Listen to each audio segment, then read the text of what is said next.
God has smiled on me. He has set me free.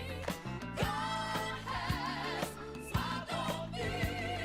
He's been good to me. Let me tell you, God has smiled on me. He has set me free. God has smiled on me. He's been good to me. Let me tell you, God has everybody, sometimes, He has set God Almighty, I feel so good. God has smiled on me. Oh yeah, good to me. One more time, yeah. Smiled on me. Every day It's Friday, May the 9th, Mother's Day weekend. Do you know what time it is? It's Al Sharpton's time.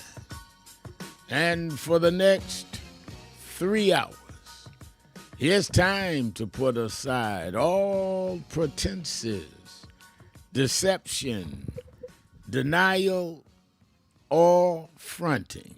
The time has come to keep it real on Keeping It Real with Reverend Al Sharpton. A very good afternoon to you all across the country. And good morning to our West Coast listeners. Welcome to those listening on Sirius XM, Channel 126, The Urban View, where talk empowers and becomes action. Coming to you live from our National Action Network corporate headquarters in New York. For the next 3 hours, it is Exhale Friday. And Exhale Fridays, for you that are frequent listeners to this show, know that that's when you can call in and talk about whatever is on your mind, whatever is in your heart. All you have to do is call us at 1-877-532-5797, 1-877-532-5797. And already the message board is lighting up. You can send a message, which is at nationalactionnetwork.net. Go to nationalactionnetwork.net to live stream. And I think that we should be able to read your comments. And you can exhale on comments. Let me say, first and foremost, I love you two all on Exhale Friday. Give me a comment on your mother or some mother that you want to tell us about. And then, of course, you can talk about the issues of the day. A lot of the world is reacting to the new Pope, Pope Leo the 14th, who's the namesake now of Leo the 13th, who really introduced, they say, social justice to the Catholic Church. So that may tell us some leaning of where this Pope's head may be, and in broadening the church. He said the church ought to be a missionary church. Let's see where he leads there. He takes over at a key time in history, scandals and doctoral divisions and political polarization. So he's got a lot that he's got to deal with: sex abuse scandals and navigating through the global shifts. But let me tell you something that was interesting. It came out in New Orleans Press that Robert Francis Previs, I'm reading this from this, who is now Leo the the Leo the 14th was named the first American Pope of the Catholic Church on Thursday, and his lineage traces back to New Orleans, according to Jari Hanara, a local genealogist and historian. When Hanara heard the last name Prevost, he started digging on the odd chance Leo the 14th's paternal line might have been connected with the French Canadian or Acadian in Louisiana ties. What he found to his surprise was not that Prevost's mother, Mildred Martinez, was one of with familiar chords to the city. In less than an hour, Honora, who works as a historian for the historic New Orleans collection and was a researcher on the PBS documentary Finding Your Roots, was able to track the Pope's maternal grandparents to the 7th Ward, a neighborhood long recognized as a cultural stronghold for people of African, French, Spanish, and Native American descent. He also found evidence that the Pope, who's 69 years old, had Creole of color roots. According to his Facebook post, dating back to 1722, Louisiana's population was heavily Roman Catholic and known for its contributions to art and business. So his grandparents, according to Honoro, and it says down in the article, they tracked down a marriage license between the maternal grandparents, Joseph Martinez and Louise Baquet.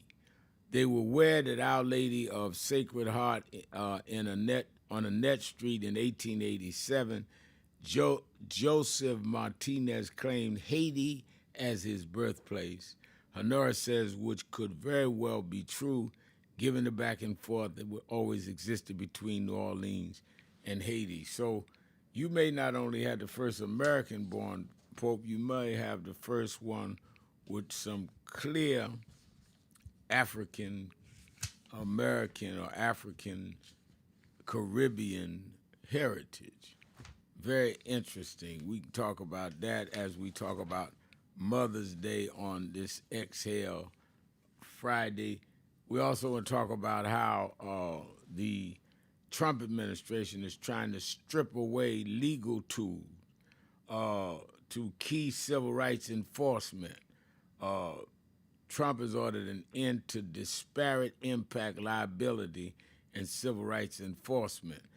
President Trump issued an executive order directing all federal agencies to eliminate the use of disparate impact liability, a key legal tool used for decades to enforce the Civil Rights Act of '64. The doctrine identifies discriminatory effects of seemingly neutral policies, even though without proven intent, and has been essential in tackling inequities in housing, education, employment, policing, and more. So removing this disparate impact means that where we used to go in and be able to say, we don't have to find somebody saying the N word, or we don't have to find somebody that just doesn't hire blacks. The disparate income of what you're doing is enough to build a civil rights case because the results are not right. And Trump just eliminated that, no disparate income.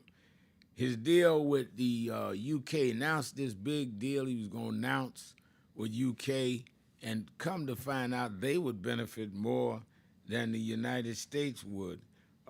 It sends a clear message, 10% tariffs are here to stay, and we're in a surplus with them.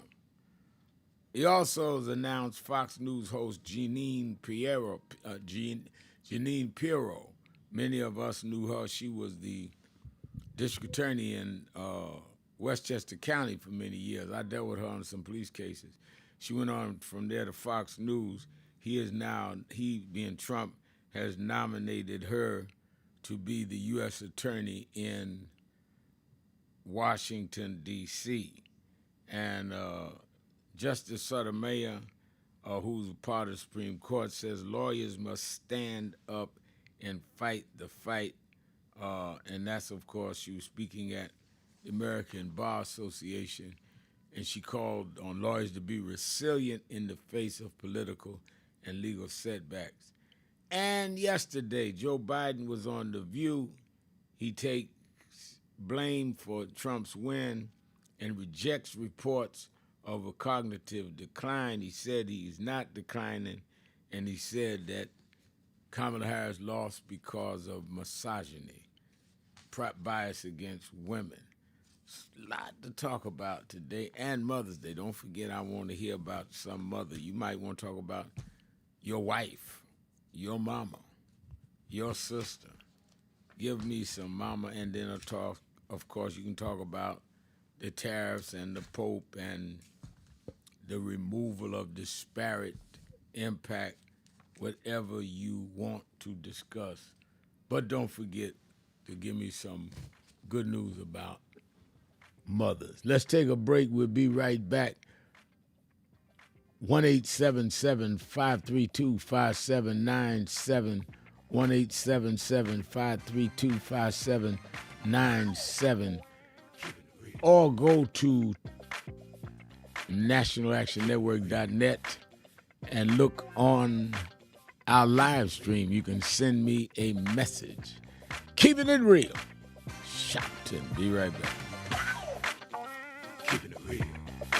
Who is Al Sharpton anyway? Who is this 33-year-old preacher without a church? A number of black New Yorkers as well. He is little more than a pudgy exhibitionist who can be counted on to show up, bullhorn in hand, at every racial incident.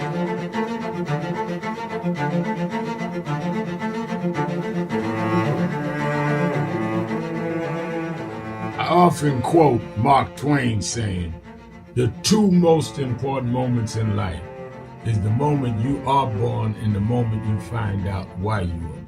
I had a very troubling conversation the other day that prompted me to do this little video. Young man that I've known a while came to me, and he was crushed. I mean, really crushed, because people were criticizing his work. He's in the ministry, but he's also an actor. And he said he couldn't understand why people were jumping all over, criticizing him, trying to find scandalous and derogatory things about him. And I told him, I said, you know, you're very young. You don't know the road I've traveled. They called me everything but a child of God. Racial discord, a blabbermouth, a loudmouth, too flamboyant, an agitator, a racist, I a race had to baiter. learn. Yeah, right. I was not defined by how others saw me. I was defined by how I saw myself and whether I was being true to myself. Some of you watching this don't like me. And it doesn't matter as long as I know what I'm doing. And I like me for being real. So I'm doing this video to say to you, whoever you are and whatever you do, you may not be in ministry or social justice, none of this stuff, but don't live your life worried about opposition or people that don't like you. You can turn that around. Use me as an example. The same people that called me a scam artist, a con artist, a sellout, or racial hustler and all, I kept going. And the people I respected started respecting and publicly embracing my work. When Coretta Scott King, the widow of Dr. Martin Luther King Jr., had this to say about Al Sharpton. A leader who has protested injustice with a passionate, unrelenting commitment to nonviolent action in the spirit and tradition of Martin Luther King Jr. And I am talking about your leader, our leader, the Reverend Al Sharpton. The other thing that hasn't changed is the National Action Network's commitment to fight injustice and inequality here in New York City and across America. And that's not only a testament to Reverend Sharpton, it's a testament to all of you who are here tonight. First and foremost, to Reverend Sharpton. I saw him when he first came on the scene, and I have marveled at his tenacity, at the development of his intellect, and his devotion to our movement, and much he has contributed to the world we are experiencing. I am honored, and I must say that when I had my debate with Dr. King on the issue of the church and religion, he didn't warn me that after his departure, his space would be filled by another preacher, and that preacher would be Al Sharpton. All you want in life is people that matter to you to say you did all right. And more important, that you can look in the mirror and say you did all right. Thank you, Rev. Thanks for that introduction. Look, we've known each other for a long time. I'm grateful not only for your leadership and partnership, but quite frankly, more importantly, for your friendship. And thanks to all of you, members of our nation's most important civil rights organization. You have been, over all of your years, such an extraordinary leader. You are a voice of truth, a voice of conscience, a voice of practicality around what we must address and what we can do. And I thank you so much for your friendship. I remember that most of the youth around Al's age, he was about 12, wanted to be like Connie Hawkins, a great basketball player, legend, or Earl the Pearl, or Clyde Frazier. Al wanted to be like Adam Powell, a powerful preacher with a social justice gospel. He was very close to, at that time, to Reverend William Augustus Jones, powerful preacher and social justice advocate, and Reverend Gardner Taylor State right down the street, and Bishop Washington, whose church he came from, and Reverend Sandy Ray. He wanted to be like these giant preachers. He wanted them to have the edge, however, of the King's social justice dimension. He wanted to be like them, now he's one of them. Perhaps taller than most of them because of the risks he has taken and the reward God has given him with his gift. I remember so well that I first escorted him to jail. He was around 13 years old. With the jail fighting the ANP. He was in the lineage of our struggle. He grew up in it. We didn't just see him on TV one night. He didn't happen. He came bottom up, not top down.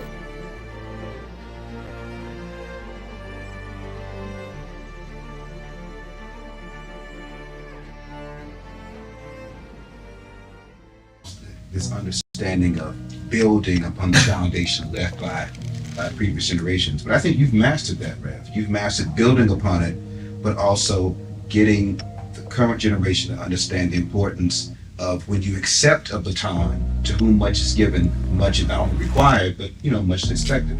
And you do it yourself. That's why most of the people on our national staff here at National Action Network is under 40 years old.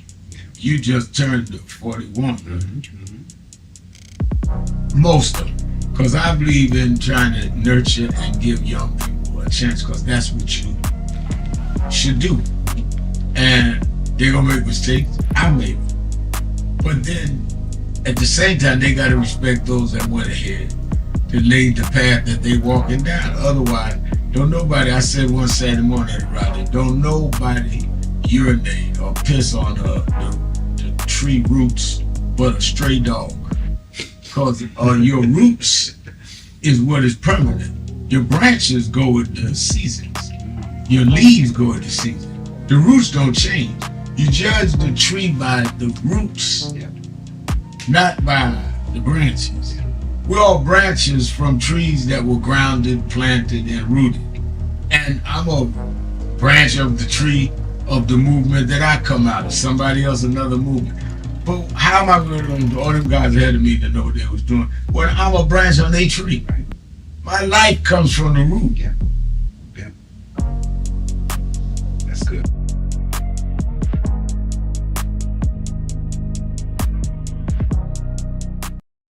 Thank you for joining us for Weekdays Live with Reverend Al Sharpton.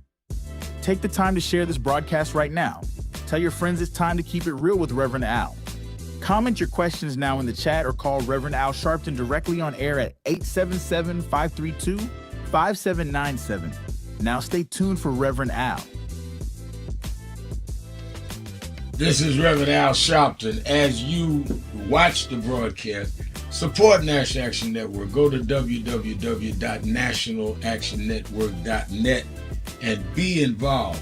You can join, take your membership right online. www.nationalactionnetwork.net. Getting ready to start the program, but we need you to be part of the movement.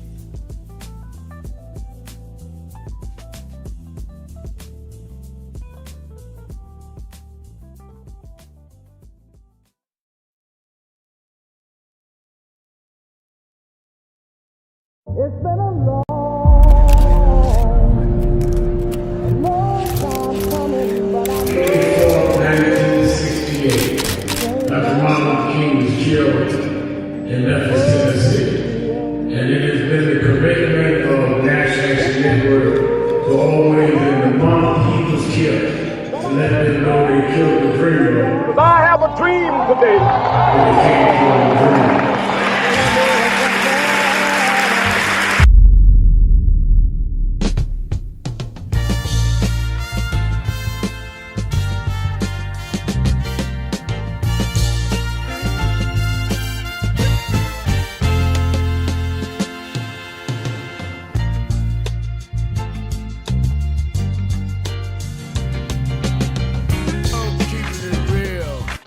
I'm your host, Reverend Al Sharpton, and we're back 1877 532 5797 1877 532 5797.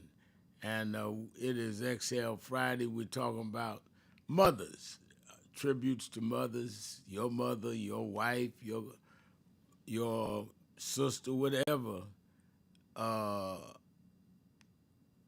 tribute to mothers as we on this Mother's Day weekend. We're also talking about the Pope, new Pope, first American-born Pope, and it's now coming out that he has some, let's say, connection to Haiti, Haitian lineage and Creole blood. It is eating up the media now, and it's going to be interesting how he leads the church. And then, of course, we're talking about President Trump and this tariff situation. It seems like his situation with England is less than impressive.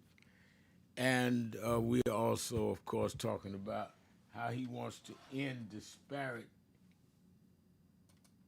effect. At the end of the day, we've been able to fight some civil rights cases on disparate impact. He's eliminating that. Let me say by way of announcements before I go to the phones and to the message board that make sure you watch Politics Nation with Al Sharpton live at 5 p.m. Eastern Time on MSNBC, both tomorrow on Saturday and Sunday, 5 p.m. both days. Among my guests this weekend, I'm going to have the former Attorney General of the United States, first black to serve in that position, the Honorable Eric Holder, who served as Attorney General under Barack Obama. We're going to talk about what's going on in the Justice Department, elimination of things that he fought for, and what we need to do now. I'm going to have Senator Peter Welch on one day, who's of the Judiciary Committee. He's the leading Democrat there, about how they're going to deal with the nominations that Donald Trump is putting before them. I'm going to have him on this weekend. I'm going to have Keith Ellison, Attorney General of Minnesota, who did the case that successfully prosecuted and incarcerated the killers, the police killers of George Floyd, who now Derek Chauvin, the one with the knee on the neck, rumors are he may get a pardon from President Donald Trump, though he couldn't pardon him on state charges. So you don't want to miss either night, Saturday or Sunday, Politics Nation with Al Sharpton live at 5 p.m. both Saturday and Sunday. Then, of course, we are at the Saturday Action Rally in the morning, Mother's Day weekend. And we're going to break down what is going on nationwide and worldwide. Don't miss the rally in the morning. I'll be there waiting for you, 9 a.m. to 11 a.m. at the House of Justice, 145th Street and Lenox Avenue in the village of Harlem. Make sure you're there for our Saturday Action Rally. You that are not in the New York area, you can watch it live on Impact Television. Impact Television is the only black-owned national cable station. And you can watch it there, or you can watch it at www.nationalactionnetwork.net, nationalactionnetwork.net. And, of course, go to live stream 9 to 11 a.m. Eastern Time. We are gearing up. Hundreds are signing up, spreading the word about the August 28th March on Wall Street. This year, we're not going to Washington on the anniversary of the March on Washington. We're going to Wall Street to say to corporate America that you can talk all you want with Donald Trump about backing up on DEI. No diversity in employment, no diversity in contracts, no diversity in how you deal with your boards of directors and people in power in the C-suite, then there'll be no diversity in your consumers. Be here with us. It's going to be a powerful march, well organized, from the African burial ground to the center of Wall Street, right there, the square where the stock exchange is. Thousands of us there saying Dr. King's dream 60-some years ago is now at an economic threat, and we want you to be there and be a part of it. All right, let's go to the phones. Let's start in Chicago with my dear friend, the beloved Miss Eunice. Miss Eunice, you're keeping it real with Al Sharpton. Exhale Friday.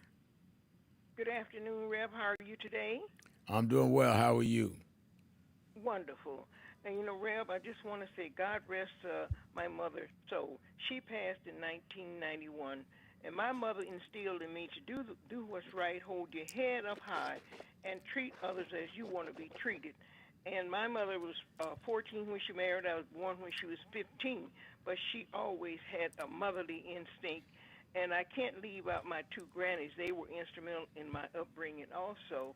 And I want to say Happy Mother's Day to all the other mothers. And finally, Reverend Trump doesn't care who he puts in office. He is looking for someone who's going to be loyal to him. And there are jobs that require more qualification. And I'm happy his nominee, Martin, didn't get confirmed. And what's the use of having elected officials if Trump is going to do everything by executive order? And thank you for taking my call. All right. Thank you, Miss Eunice. Good to hear your voice on Exhale Friday. I see Evangelist Ramsey is writing on the message page, Exhale Friday, words do have power. I will exhale and succeed in Jesus' name. Amen. Bless you, Evangelist Ramsey, faithful member of the community and of National Action Network. Lori Parks, my dear friend, says Trump wants to make a request from the Vatican to make visit to see the new Pope. New Pope doesn't approve to nothing to what is Trump doing, just like the one who just passed and disapproved either. That's true, Laurie. They found on social media some criticism of this new Pope, of Trump, and of J.D. Vance. Let's go to Geralda in Brooklyn, New York. Geralda. Yeah, keeping it real. That's Geralda. Yes, Have ma'am. a happy Mother's Day weekend. My gripe today is that, first of all, congratulations to the new Pope. Right. And my gripe is that all the news reports about him is that he's the new, he's an American. Okay, he's the first American. That's what they were saying.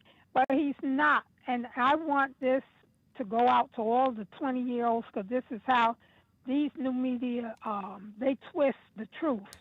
And, you know, Pope Francis was the first American Pope. He was born in South America.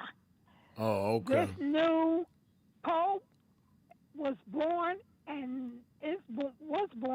North America.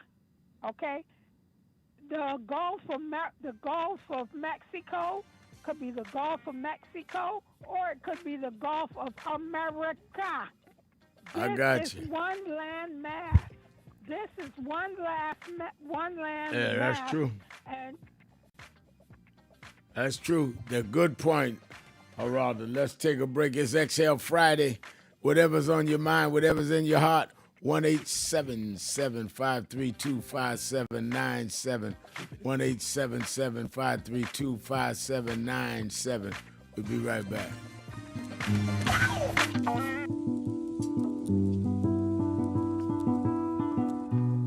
I had a thought this morning that I want to share with you about mentorship.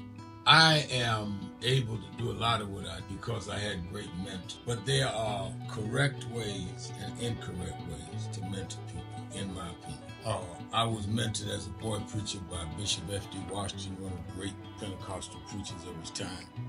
Then Reverend William Jones, who became my pastor after Bishop Washington died, who was unquestionably in the top 5 black church ministers, theologians.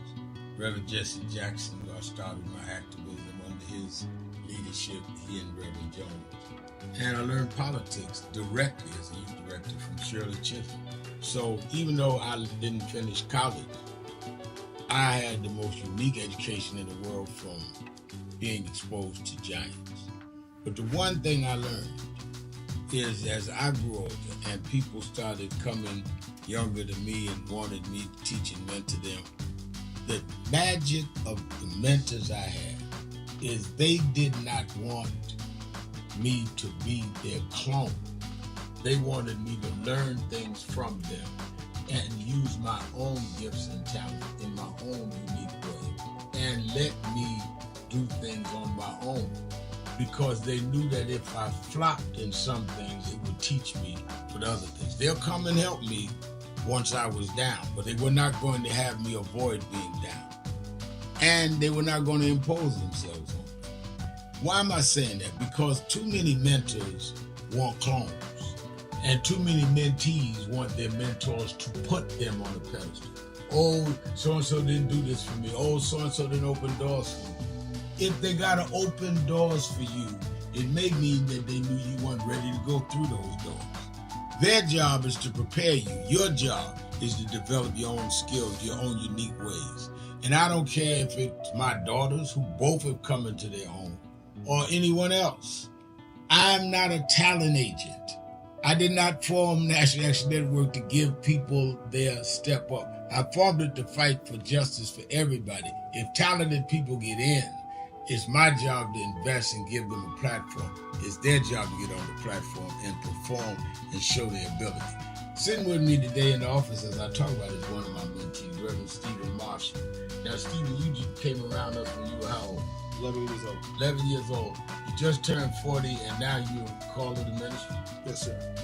And what do you do in National Action Network? I formulate policies, lead in various regions, but most importantly, I senior advisor to you on all things from social justice strategies, politics, intergovernmental affairs, you name it, community organizing, all of that stuff. And I could go through scores of others. My daughter started Huddle. They got Huddles now, which is for young people to meet once a week all over the country. I just saw the video from the Las Vegas National Action Network chapter.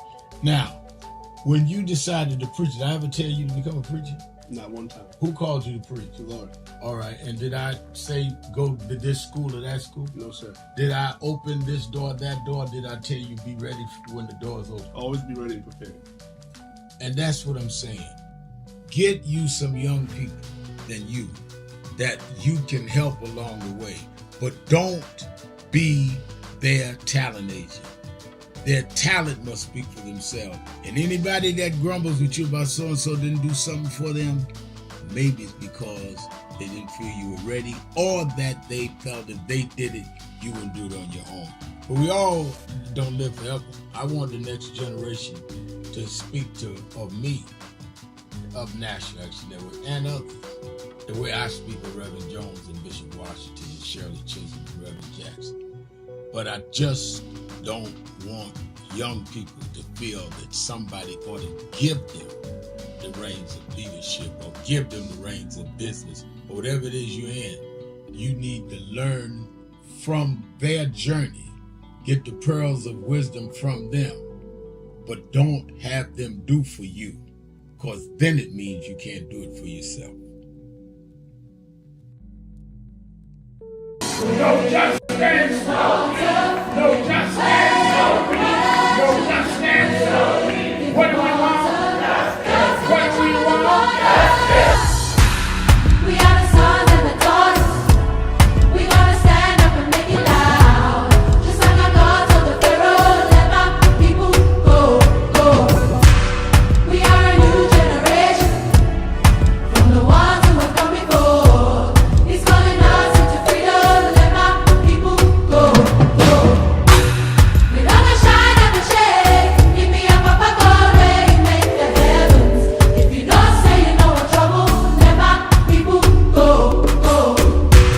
The blood, sweat, and the tears that we gathered through the years. If you don't say you know what trouble, let my people go, go. Wade in the water, we did wade in the water, children. Thank you for joining us for Weekdays Live with Reverend Al Sharpton. Take the time to share this broadcast right now. Tell your friends it's time to keep it real with Reverend Al.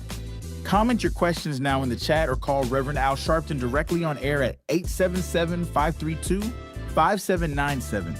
Now stay tuned for Reverend Al.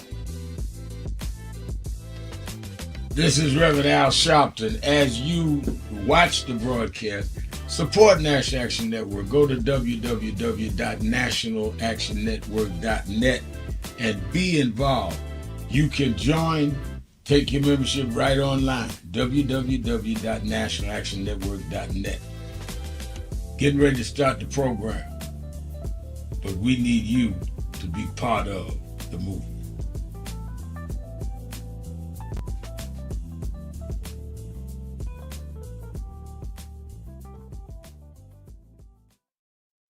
That's when Haile Selassie, the Emperor of Ethiopia, came to me, Adam Clayton Powell Jr., who was pastor here at Ethiopian Coptic Cross. That was my first year when Civil Rights and Politics. As I know here, you're in trouble, where it says about 30% are unemployed. That's why I'm working hard to get this surplus food here. Some of you say to me, well, I'm not like you. I'm not a congressman.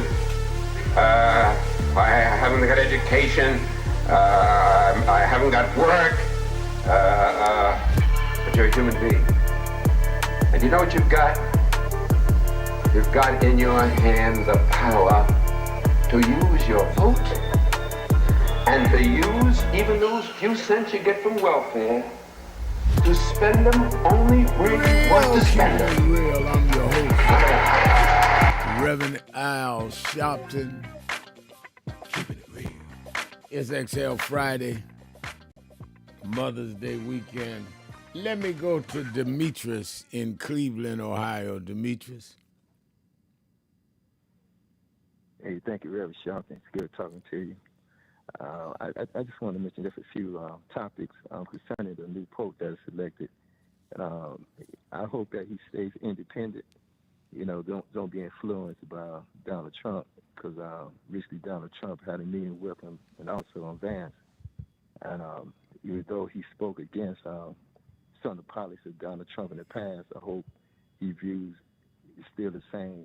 See, he spoke with Donald Trump because when Donald Trump put his, his picture as the Pope, recently, evidently he have ambitions to believe he holds such power, and hopefully he won't try to influence, the new Pope, to justify his immigration policies, justify the way he cutting off aid, to people who depend on food and depend on education, and also for those in South America, because a large number of Roman Catholics live in South America and the Caribbean, especially in Haiti, where the policies, that Donald Trump and some of the United States presidents have put in effect, especially towards Cuba, because the Cuban government shouldn't be still under embargo after all these years, because there's no threat to America. Yet because of this embargo, some of the Cuban people can't even get decent food like chicken and so forth, because the United States has influence over other countries in South America that won't sell the Cubans chicken and some of the bare necessities. And so hopefully, this the Pope would stand up to justice for all people around the world and don't be influenced by this government like the Supreme Court, some of the Supreme Court members here in the United States should stay independent entity and represent the teachings of Christ. Because Jesus, he still for the right thing. He couldn't be brought up. He stood up for whatever was right, no matter it was the religious order or it was the Roman government. Even before the New Testament, even God himself and the prophets, they stood up for what was right, even they had to talk against the state of Israel. If Israel was corrupt, God spoke against it, and the prophets spoke against it, so the Pope got to carry on that tradition. Yeah. And also and also concerning Mother's Day, I would like to say shout out to mothers doing their best for their children. They might be a single mother, they can still raise boys. They try to be careful of the company their boys keep. Don't be influenced by the wrong people. And also bring good people into their lives and instill good morals into them. They'll be okay, because you don't have to have a man in the home to raise boys or raise girls, so you can have the wrong man in the home, and that makes it even worse. So it's good just to have the right morals and bring the right people in the home. And just get a shout out to the mothers, and they just stay strong no matter what circumstance they're in. They can raise their children if they have to alone, but at the same time, have to respect a good man who's in the home, and don't put all men in the same category, because they may have a bad experience. And when it comes to the equal pay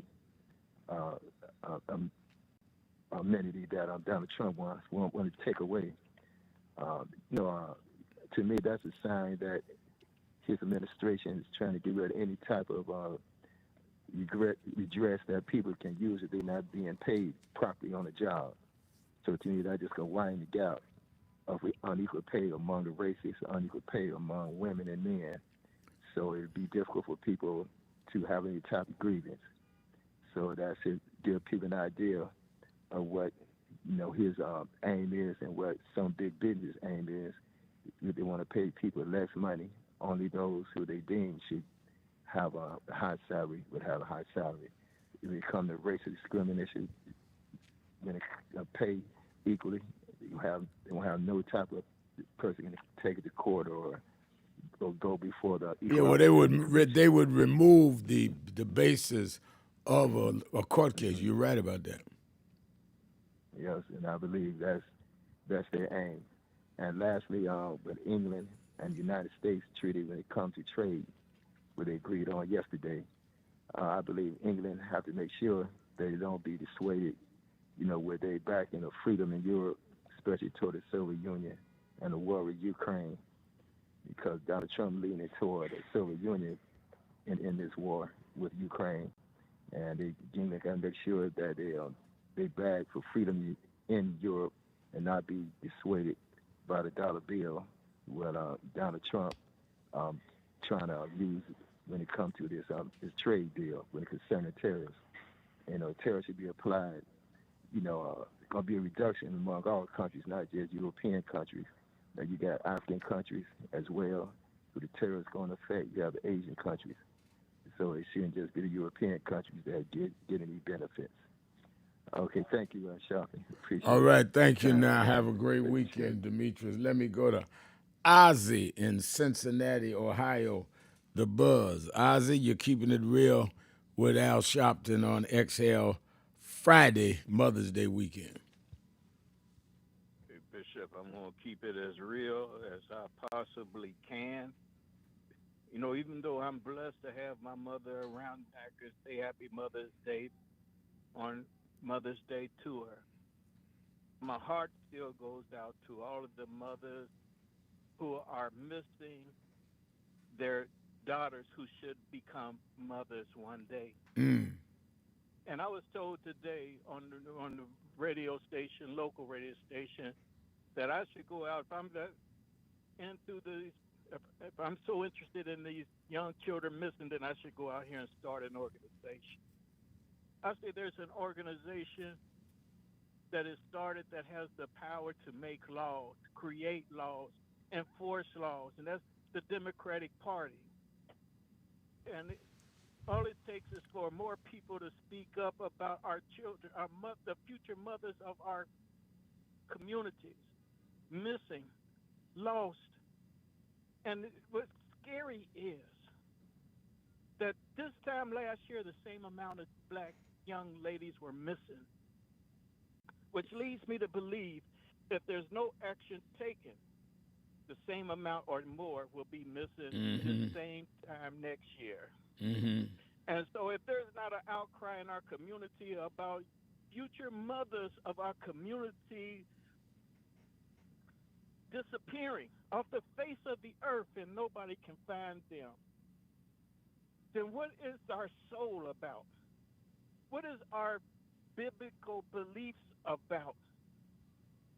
Who are we about if we're not concerned about missing future mothers who had the potential to bring forth a child that could do miraculous things? But it won't happen now because they're missing, Bishop. I love it. You're right. Thank you for your call. I thank my God all the time for my mother who raised me and my sister alone. She and my father were doing well. He left when I was 10, and she picked up the pieces. We lost our house, lost the car and everything, moved to projects. She kept us going. And one thing that she always taught me is go for the long run. Don't just do temporary things. Go for the long run. And she kept me in the black church. I started as a boy preacher. And I believe, I met a lot of people come and go. But my mother taught me, instilled in me, do things that will last. And this radio show is 18 years old. National Action Network I started is 34 years old. We've been in National Action Network, has been all over the country with offices open, doing social justice work for over a third of a century. All of that because of my mother. My television show is 13 years old. Some people say, well, no, well, y'all ought to build a business. The average business lasts 2 or 3 years. We've lasted 34 years, sustainability. There are different ways of sustaining things. And I learned that from my mother. Churches, some have lasted 100 years because they are not selling something across the counter. You don't see that as an institution. It's an institution to keep something going for decades and serving people. And I got that from my mother. My mother said, just don't go for the pizzazz. Go for what will last. And God knows we need civil rights groups and everything else to last because if you go into an age of Obama and relax, you got a Trump right behind it, and you have no groups there. We were right there to handle George Floyd and other things because we sustained a real movement. And that came out of the mouths of my mother. Let's go to Houston, Texas, to Richard. Richard, you're keeping it real with Al Sharpton. Is Richard there? Yes, sir. Go ahead, you're on the air. Hey, how you doing? I just want to say I'm thankful and grateful for the independency and the thought process of your videos. I be watching every morning, and they keep me motivated because of the you know, it can get very frustrating when you're trying to do things on your own and trying to get, you know, to where you're going on your own. So I like your morning thoughts, and I right now I'm on my music journey, and it's not too much about music, but it's just where my heart and my passion has always been, and I see how far I have come, and I just want to say thank you, and I'm motivated by your morning thoughts every morning. Well, I really appreciate that. Thank you for your call, and thank you for saying that. For you that follow me on social media every morning before dawn, I get them do some morning thoughts, 2 or 3. Do one from my study after my prayer and meditation. I do one from the gym or the fitness center if I'm on the road. If I have time to do one more, sometimes I have to rush out the door to do Morning Joy at 6 in the morning or something else. But I appreciate that. I'm glad somebody is watching and it's helping them. Keeping it real. Exhale Friday. Mother's Day weekend. 1-877-532-5797. 1-877-532-5797. Or go to nationalactionnetwork.net. Live stream, and you can put a message on the message board. You got to be the new thing. This is not about likes on Facebook. This is about changes in our society. We got a hostile bigot in the White House, and we don't need a popularity contest. We need people that are grounded and rooted in this and gonna fight with all they got. Went up on the mountain and told his disciples. Reverend Toon says, y'all pray with me. They went to sleep. And when they looked up, they say that he had gone up on the mountain. They termed transfiguration. Is that in the book? And he was talking to Moses and Elijah. If Jesus had to talk to those that preceded him, then how you so brilliant you ain't got to talk to nobody? So as we embark on dealing with this DEI fight, I wanted to read, I studied all week. What would Dr. King be saying? What would Reverend Jackson be saying? That's what we're doing. This ain't a Sharpton thing or whoever thing. This is a thing in continuity. If Dr. King can shut down the Montgomery bus boycott when we couldn't even ride the front of the bus, if Jesse Jackson could take on major corporations before we had cell phones, then we in our day can take these companies that want to say no DEI and shut them down because we come out of a tradition and a lineage that can do that.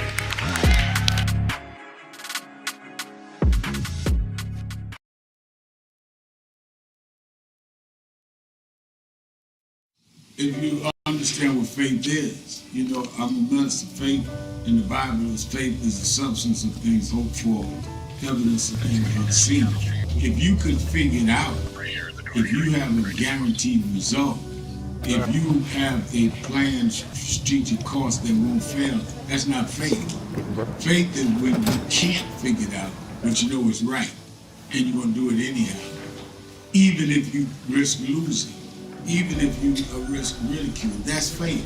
And that is what has been the basis of my activism, is faith. That I believe if you do what's right, it will end up right. So, I was born and raised in Brooklyn, New York. My mother was from Dothan, Alabama. Father was from somewhere near Daytona Beach, Florida. Wabassin, I think was the name of the town.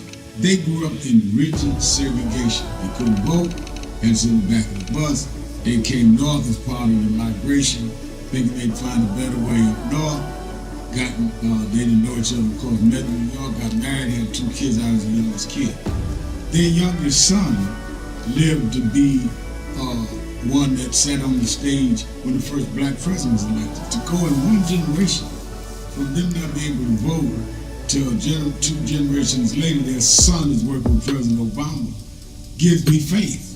Because they could have said in Alabama, this will never change. It did. It did because people didn't accept it.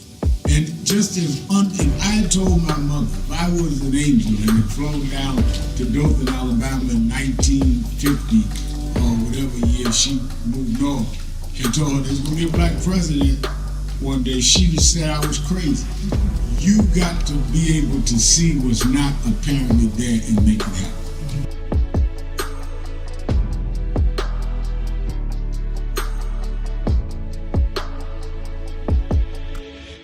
I'm Connor Webb. I'm the Speakers Director of the Yale College Democrats. We are so fortunate to have Reverend Sharpton here to join us this evening in New Haven to talk about the cruelty and the iniquity that we have seen celebrated under the second Trump administration, what we're meant to do about it as journalists and as press affiliate professionals and as citizens. So we are just so grateful to have him this evening.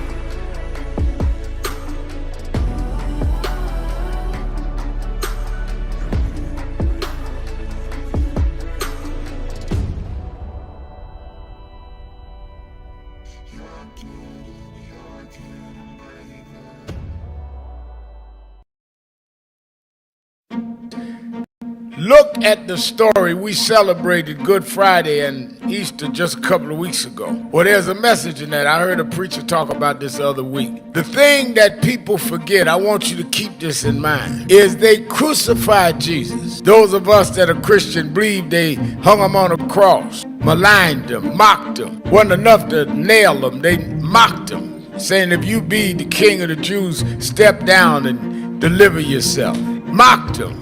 Ridiculed him. He wanted water, they gave him vinegar. Crowned him with a crown of thorns. When they should be giving you your celebratory, they're going to give you some attacks. But the end of the story was they went and laid him in Joseph's tomb. Didn't even have a family tomb. Didn't have insurance like some of us. Laid him in a borrowed tomb. But the third morning, this is the story they tell. The third morning, when they came to where they laid him, he wasn't there. My message is to you today that don't let them catch you where they laid you. They may kill your name. They may crucify your character. They may tell you you are nothing from nowhere, but when they come to where they laid you, let you be gone on to somewhere else. I've been called everything but a child of God. They said I'd be nothing going nowhere. They castigated us. They called us troublemakers. They called us loudmouth. And when they came to see me go to jail, I wasn't there. They can catch me on MSNBC now. They can catch me leading marches now.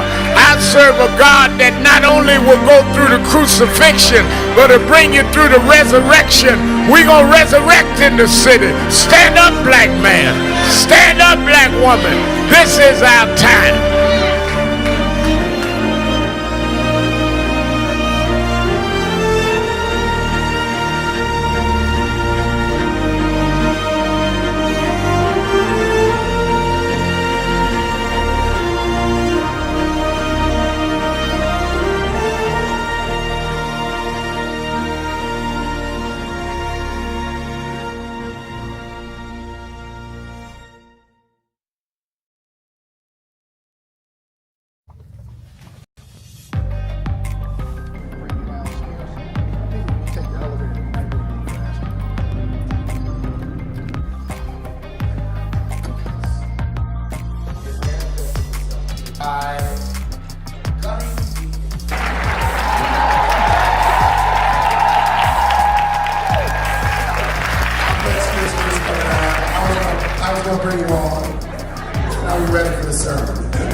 I think it's clear where we are. The real question is what we're going to do about it.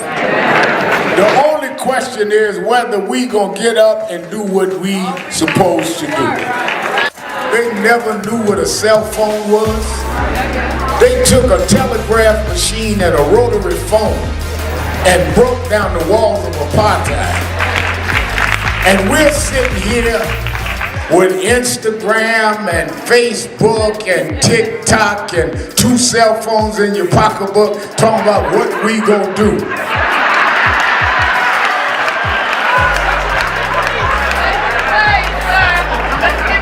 Something Something is weak and wrong with us.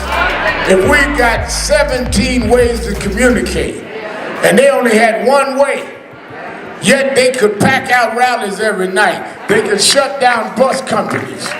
You got 17 ways, got 4 different cell phones, and can't get 5 Negroes together for a meeting.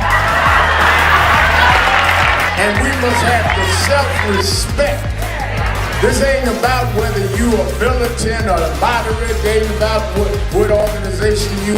Do you have enough respect for yourself that you're not going to treat me like this?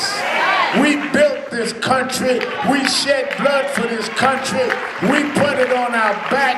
You're not going to do that to us in 2025.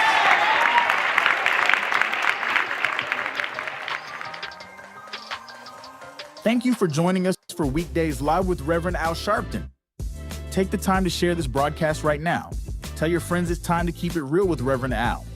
Comment your questions now in the chat or call Reverend Al Sharpton directly on air at 877-532-5797. Now stay tuned for Reverend Al. This is Reverend Al Sharpton. As you watch the broadcast, support National Action Network. Go to www.nationalactionnetwork.net and be involved. You can join, take your membership right online, www.nationalactionnetwork.net. Getting ready to start the program, but we need you to be part of the movement.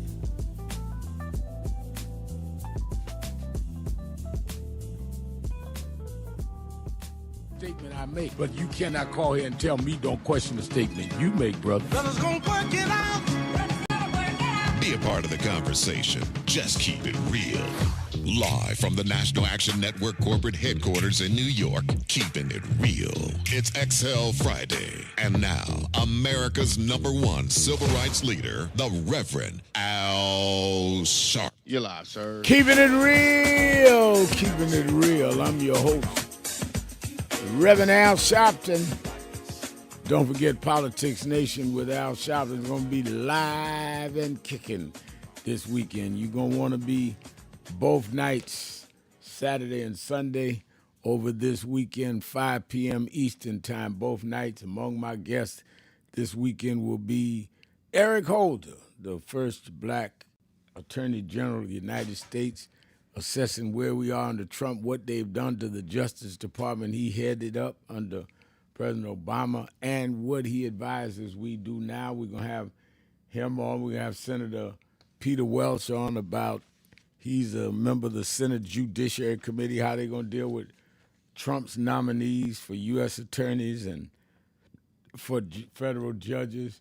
We'll have on Keith Ellison, the Attorney General of Minnesota, talking about the case he fought successfully, putting 3 police in jail for the killing of George Floyd. We're almost at the 5th year anniversary, and we're hearing that Derek Chauvin, the one who had the knee on George's neck, may get a pardon from Trump. Well, I'm going to have the Attorney General of the state talk about that. They can't pardon him from state charges. They're only federal charges.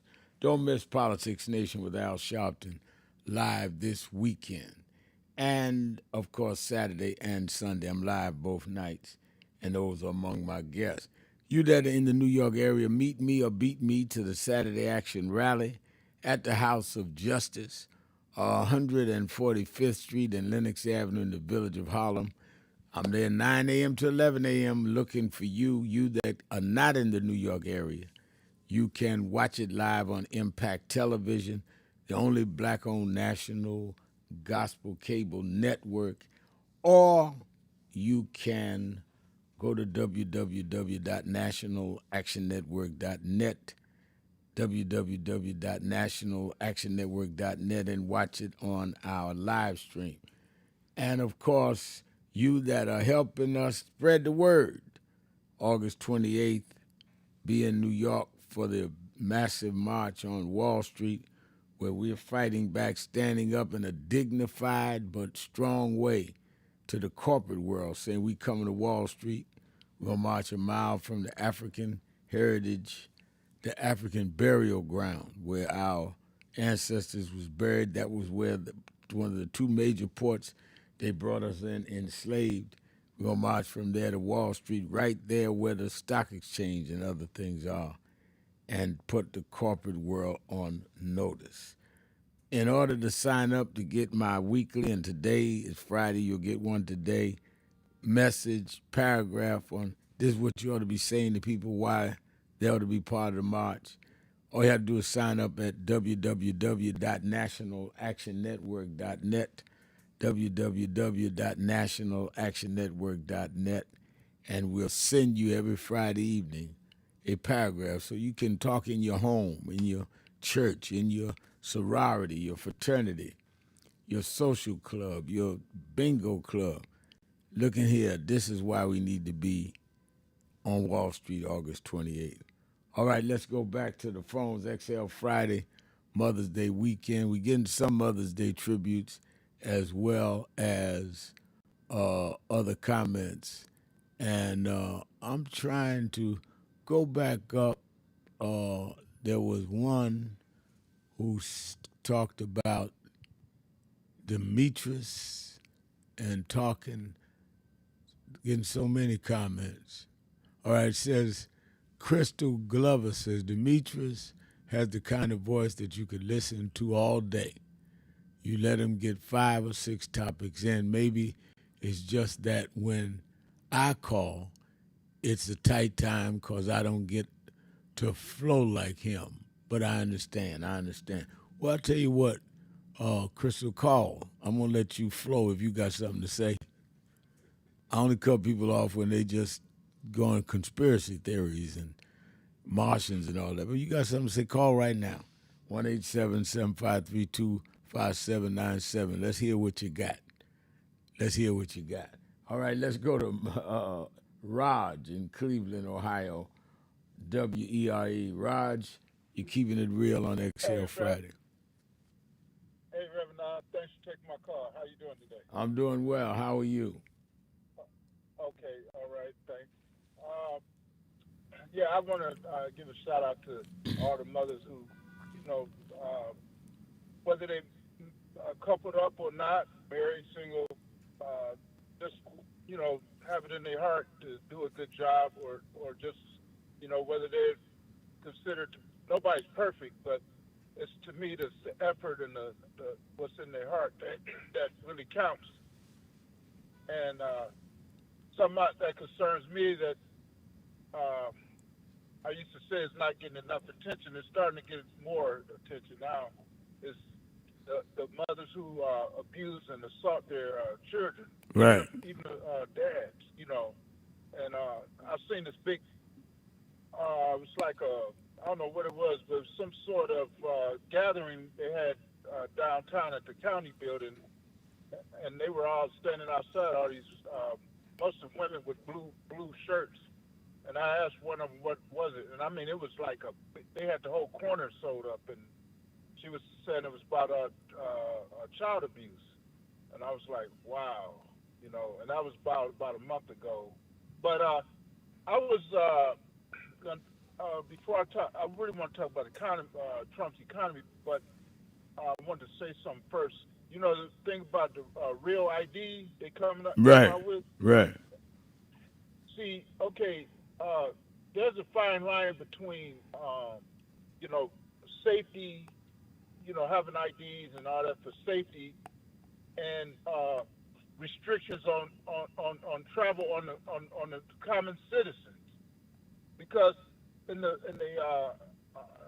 like if it was so much about safety, they would put more energy into having safety with the airline and the plane crashes, and with Trump firing the head of the Transportation Safety Administration and the FAA, they would focus on that instead of focus on these IDs. So what good is it to have IDs and you falling out the sky?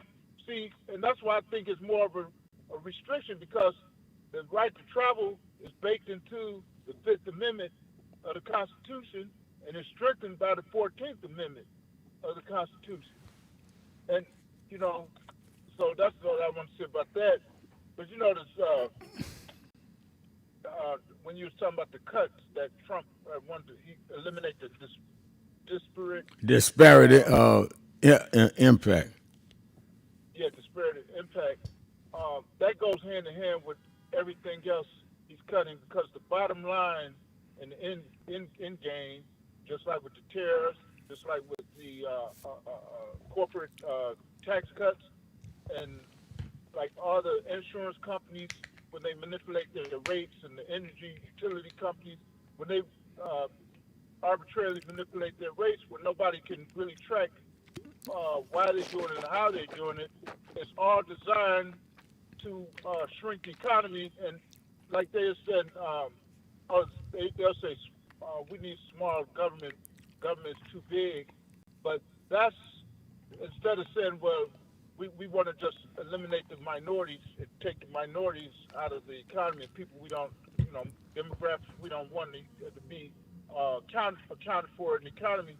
They just either cut the services or complain about big government. Those are code words for finding ways to unplug, plank by plank, those who they want in the economy by cutting the services and stuff, and passing these laws that restrict,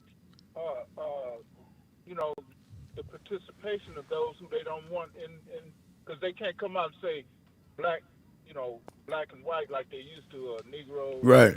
No, well, and that is why it's important that we have organizations, gatherings, legal groups like the Legal Defense Fund, or like ACLU, or groups like NAN on the civil rights side, or NAACP, to sustain a fight against this. Because you got so many fronts. We're dealing right now with Pepsi-Cola and other companies around them dealing with DEI. But at the same time, you got to fight these laws being changed and disparate outcome. And at the same time, you've got to deal with police cases where they just acquitted these guys of state charges in Memphis. So if you don't have a structured, long-standing organization, a legal organization, you can't fight these fights, because they're coming at you more than one every 2 or 3 weeks for you to get geared up, or 2 or 3 months. You got to be on this every day, open all over the country. And that's what we do, so others can sustain their lives and their businesses. Thank you for your call. Let's take a break. It is XL Friday, Mother's Day weekend. Sharpton, keeping it real. Be right back.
Country, talking to the radio announcers, the church people, and the street people, telling them that God has smiled on me.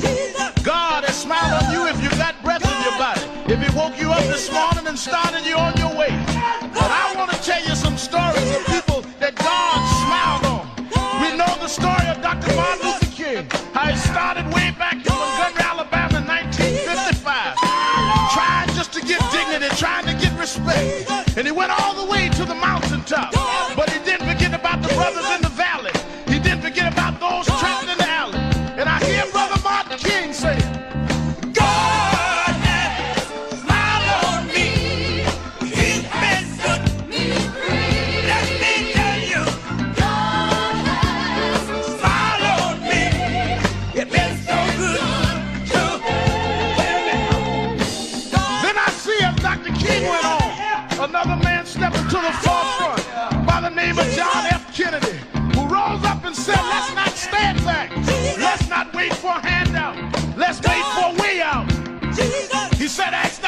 country can do for you, but what you can do for your country. He said, don't us gravel and don't us moan, because God done smile on us. Let me say it. God has smiled on me. He has set me free. Let me say it. Yeah. One more time. I want to say this song. I'll say God has smiled on me. He has set me free.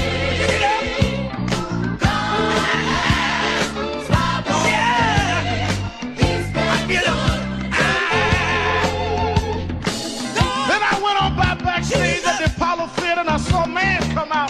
They call him the King of Soul, James Brown. And James Brown said, Reverend, don't you worry. I started out as a shoe shine boy. I started out as a convict. I started out uneducated. But I learned to sing my song, and I sung it all over the world. I told him it was a man's world.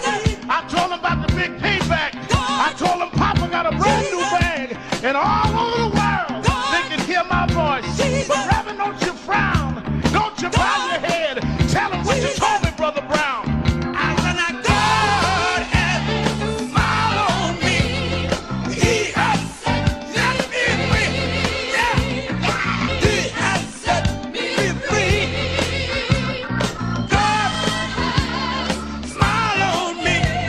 You've been so good to me.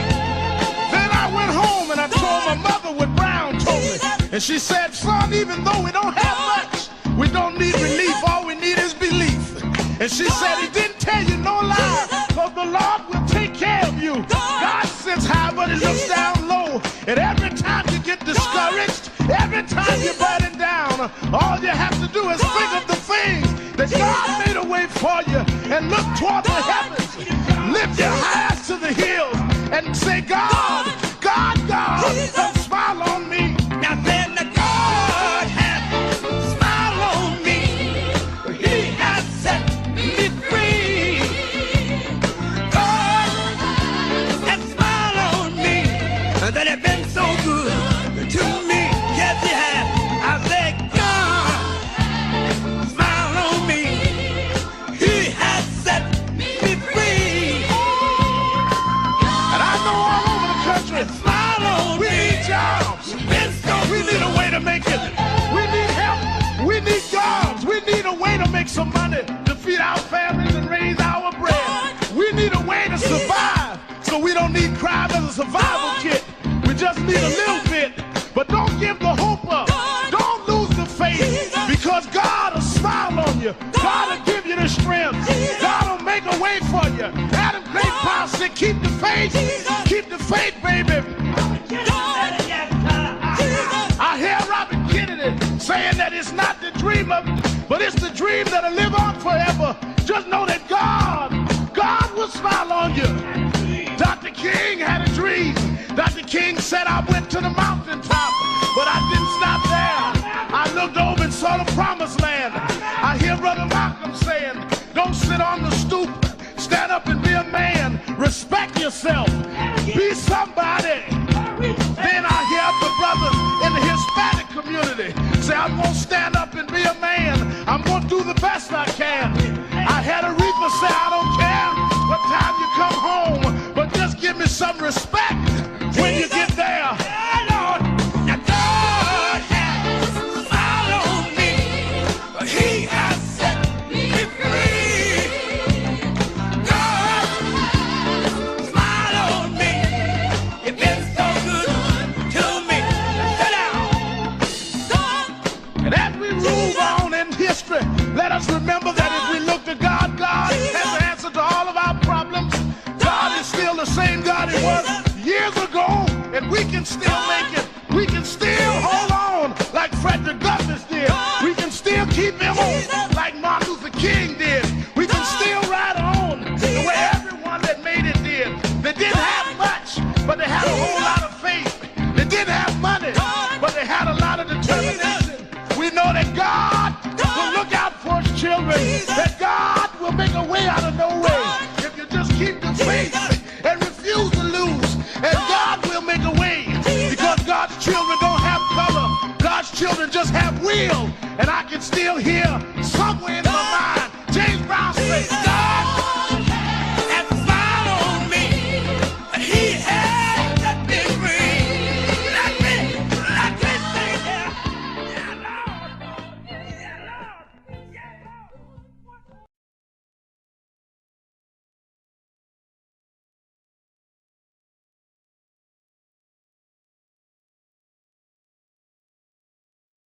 This understanding of building upon the foundation left by previous generations. But I think you've mastered that, Rev. You've mastered building upon it, but also getting the current generation to understand the importance of when you accept a baton, to whom much is given, much is not only required, but much is expected.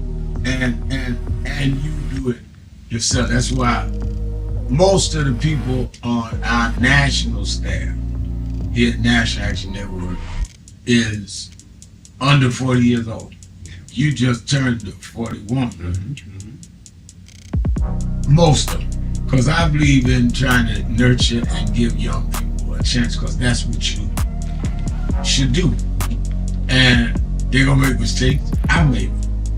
But then, at the same time, they got to respect those that went ahead to lay the path that they walking down. Otherwise, don't nobody, I said one Saturday morning at a rally, don't nobody urinate or piss on the tree roots but a stray dog. Because your roots is what is permanent. Your branches go with the seasons. Your leaves go with the season. The roots don't change. You judge the tree by the roots, not by the branches. We're all branches from trees that were grounded, planted, and rooted. And I'm a branch of the tree of the movement that I come out of. Somebody else, another movement. But how am I going to, all them guys ahead of me to know what they was doing? Well, I'm a branch on their tree. My life comes from the root. Yeah. That's good. Keeping it real, keeping it real. I'm your host, Reverend Al Sharpton, on this Exhale Friday, Mother's Day weekend. And Exhale Friday, we open up the phones, whatever's on your mind, whatever is in your heart. And of course, on Mother's Day, I'm imploring you to give me a tribute to some mother as we are in Mother's Day weekend. The Mayor Rodney Jones, says on our live stream message page, Happy Mother's Day in heaven to my mother, Louise Jones, and my sisters, Marlon Jones and Judy Marie Jones Gilbert. Happy Mother's Day to my daughter, Sydney. And, well, happy Mother's Day to all of the Joneses. You have a good son, brother, and father in the mayor of Queensbridge houses, Mayor Rodney Jones. So y'all got to be good people, because you gave us one of the best.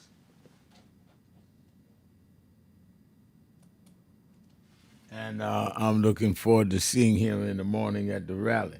Let me go to the Dave in Atlanta, Georgia. Dave, you're keeping it real with Al Sharpton.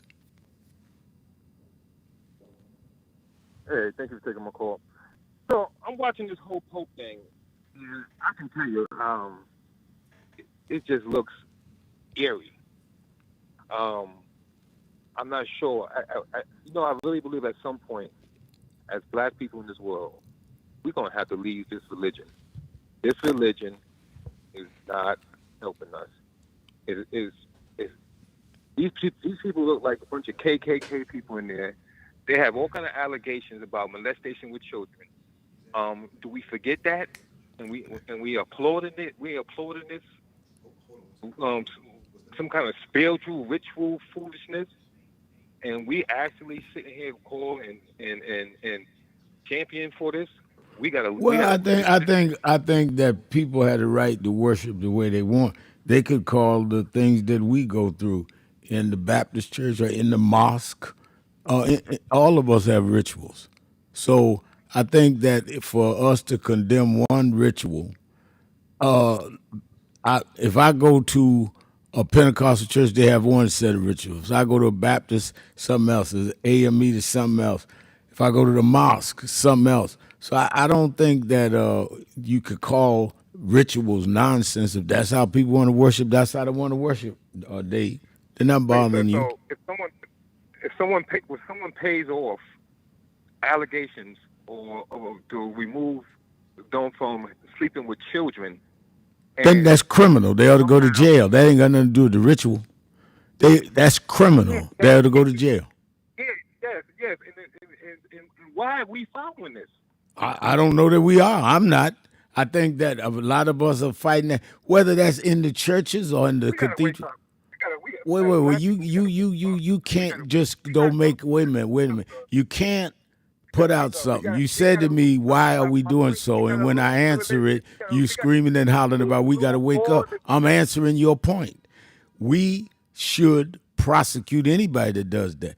You got people on trial now that ain't been to church at all for molesting kids. Don't blame the belief in that. Blame the fact that we are not calling these people accountable. No, because they got power, and they got enough power that they can do the most malicious, nastiest things in the world and get away. Then we ought to take the power from them. If they have power, and if they have power, Dave, and we know what they're doing is wrong, then we ought to take the power from them. Then there's something wrong with us letting them keep that power. Something is wrong, and that's exactly what I'm saying. Something is wrong with us, and if we don't get to stop following these white people and all of their foolishness. But you got black people molesting children. I mean, sometimes I think people call up and say things out of passion and emotion, and sometimes I think they are trawlers that just want to say, "Oh, they on the radio talking about white folks." I'm against anybody molesting children. Thank you for your call. Let me go to Baltimore, Maryland, to Tyrone, Tyrone in Baltimore, Maryland. Like we lost him, sir. All right. Let's go to Crystal in Manhattan. Hey, Reverend Sharpton. Hey. Yeah. I think that last brother, he just, our people have a lot of issues, and we don't have a lot of forums. We have we got BAI, different places, but we can't vent. We have been stifled, and we built this country, and everybody's climbing over us, packing their garbage up in us, and we so much, cops is killing us, our kids are out of control. The list just goes on and on and on and on. And we don't know, but we don't have the organizational skills. Like, I look at the criminals, how they move, right? I'm not going to be irrelevant because I know you about business. I watch the criminals, how they work. They always got folks in position, like if they're following you and watching you, folks are in position. They know when you go to bed, when you wake up. They always know how to position. They got it all. Everybody's on the same page. The list goes on and on. So you can learn from criminals how they move because they're organizational. And so as black people, I always say we need our own agenda. When they had that mayoral thing in Mega Evans, okay, Cuomo called it a black agenda. He's not black. Okay, we got folks that look like you and me. We need to sit at a table and figure this out because I'm going to tell you what the Democrats did. The Democrats caused NYCHA is a criminality. It's already a syndicate, in my opinion. And that's why we don't get nowhere. You got decades of nonsense and poor folk, working folk, educated folk, all that live in NYCHA. But you can't win living in NYCHA because the criminals control it. So, having said that, now you got the district leaders hooking up with the tenant leaders. The mayor don't listen to the regular people. He only listens to the leadership. So nothing gets done. And they say ain't no money in NYCHA. They say 83 billion with a B is needed. Just for people around the country. Just wait a minute, Crystal. For people around the country, you're talking about NYCHA. That's New York housing. Because a lot of people don't know what you're talking about because we're on nationally. They don't live in New York, so they don't know what NYCHA means. She's talking about New York public housing. Go ahead, Chris. housing authority. There's a housing authority in Newark, a housing authority in Philly, Miami. So you're That's right. That's right. And so what's happening with NYCHA is, like where I live, for instance, the tenant association is the power of the people. I was the president, so that's how I know. HUD, they claim the feds and pulled out. Nobody want to give NYCHA money. That's a lie. HUD gives tenant associations TPA funds, tenant participation activity funds. We talking millions of dollars. Yeah. Wait a minute, hold on. I'm going to hold you over the break. Let's take our break, and I'll let her finish on the other side of the break. Keeping it real. Sharpton. Exhale Friday. Mother's Day weekend. Be right back.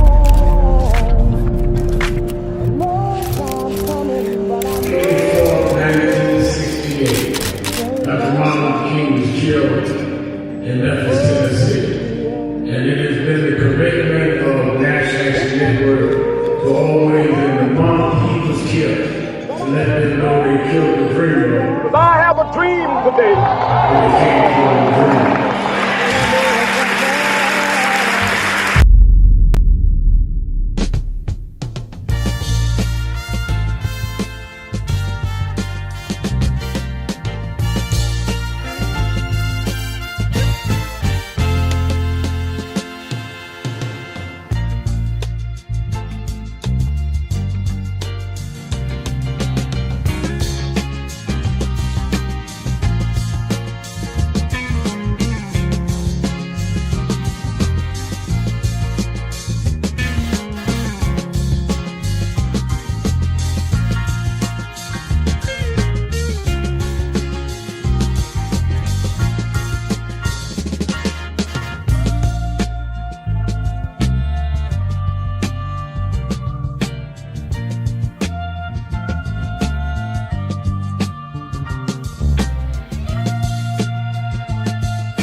One year ago and change, 67 weeks ago, we started marching every Thursday Am I right? On the officers of Bill Ackman. Bill Ackman was the architect of ending DEI, which is diversity, equity, and inclusion. He started it.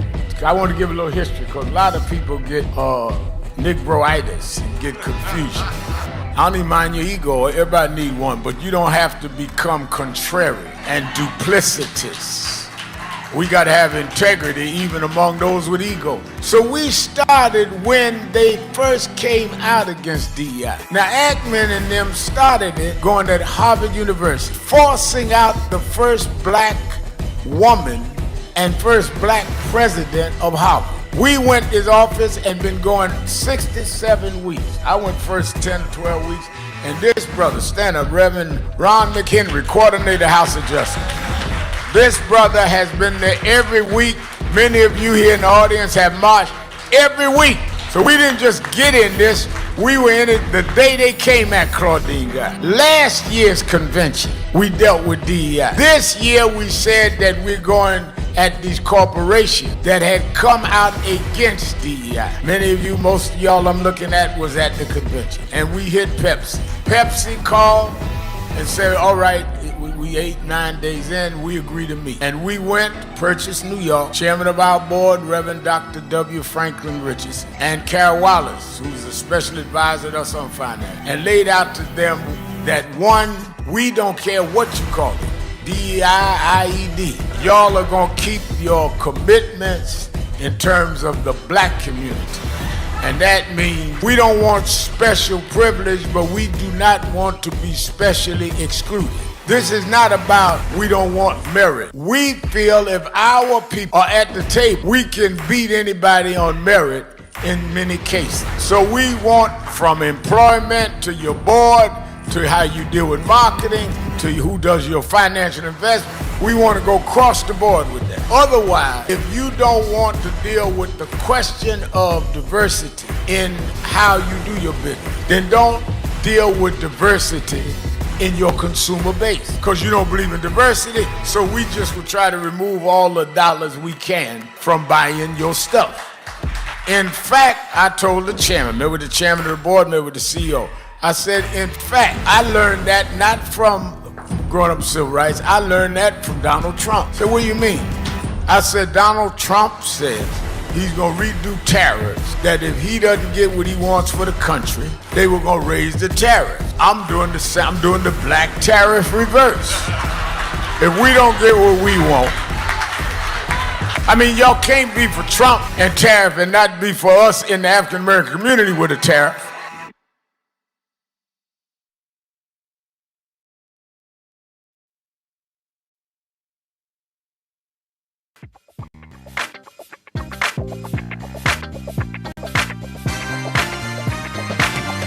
You're live.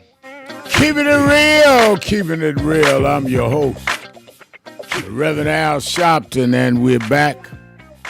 1-877-532-5797. 1-877-532-5797. Let's go to back to Crystal. Crystal. Thank you, Reverend Sharpton. Thank you. Sometimes when we give an opportunity, we talk too much. But but the thing about this thing, where those folk, let me tell you something. NYCHA is no place for black people because they put in the organization of resident association, tenant association, all this kind of thing here. Okay. What is it, this 964 HUD regulations. This is very important information I'm putting out here. This is good that Rev gave us the opportunity. Those of us, people think that NYCHA folk is just some welfare bumpkins sitting around collecting flies. No. There's retired federal people here. You got retired correctional officers. Let's go on and on and on. The problem is, for instance, NYCHA is not tax property exempt, like they don't pay, you know what I'm trying to say? Like if you go own a house, you pay taxes on your house. NYCHA is tax exempt or property exempt, something like that. Anyway, this whole tenant association piece, HUD gives $1,000 thousands of dollars. They hold conferences all over the place, supposedly creating leadership and all kind of thing here. But nothing ever changes. The same rat that was here in the back of my building when I moved in 20 years ago, he's still there, and all this kind of thing. Nothing ever evolves. The city can't come in and tell NYCHA what to do. Mm-hmm. The authority can't even come in. The housing authority can't even come to these NYCHA developments and tell the tenants to do. You know why? Because it's a democracy, and the tenants elect the leadership. And if the tenants don't challenge the leadership, like say if there's an election, if nobody comes out to vote, you can get in unopposed, and nobody challenges. Wow. Wow. And you have to have 75%. You're going to say, Crystal, that's crazy. 75% of the tenants have to be able to vote somebody out if they don't want them there. So if you got 1,900 families that don't vote, you see where I'm going with this? These people just get right on in. They have access to the TPA funds. And now where I live, our president has become a district leader along with the district leader that's been in there since the 80s. I won't even say his name. He's been a district leader since the 80s. I do more work not being on the board than they do. I go to City Hall and testify. These people, when the management see me, they straighten up and fly right. I don't play with them because I know what's supposed to be done. And as a result of that, I become a target. But guess what I did? I went to City Hall. I went to various people, and I told them, if anything happens to me or my family, I told them just where to look, what precincts to look, what board. And I'm not playing either. These are black folks.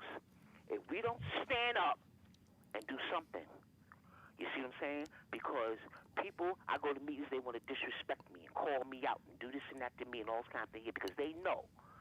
Once people know that they got the power as residents, they can change everything. Those people get scared. Yeah.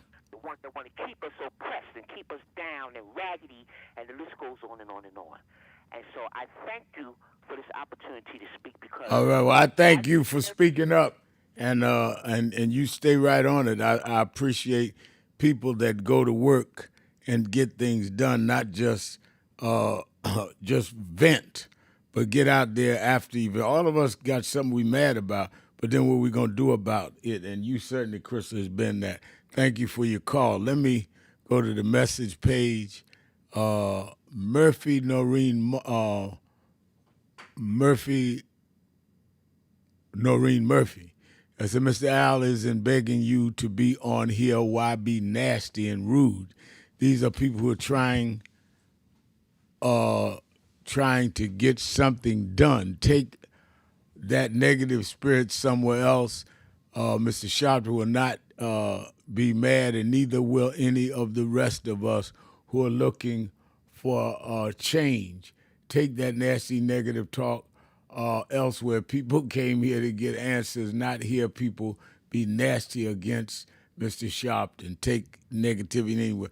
You know, and let me say this. I appreciate the post, Murphy, but let me say this.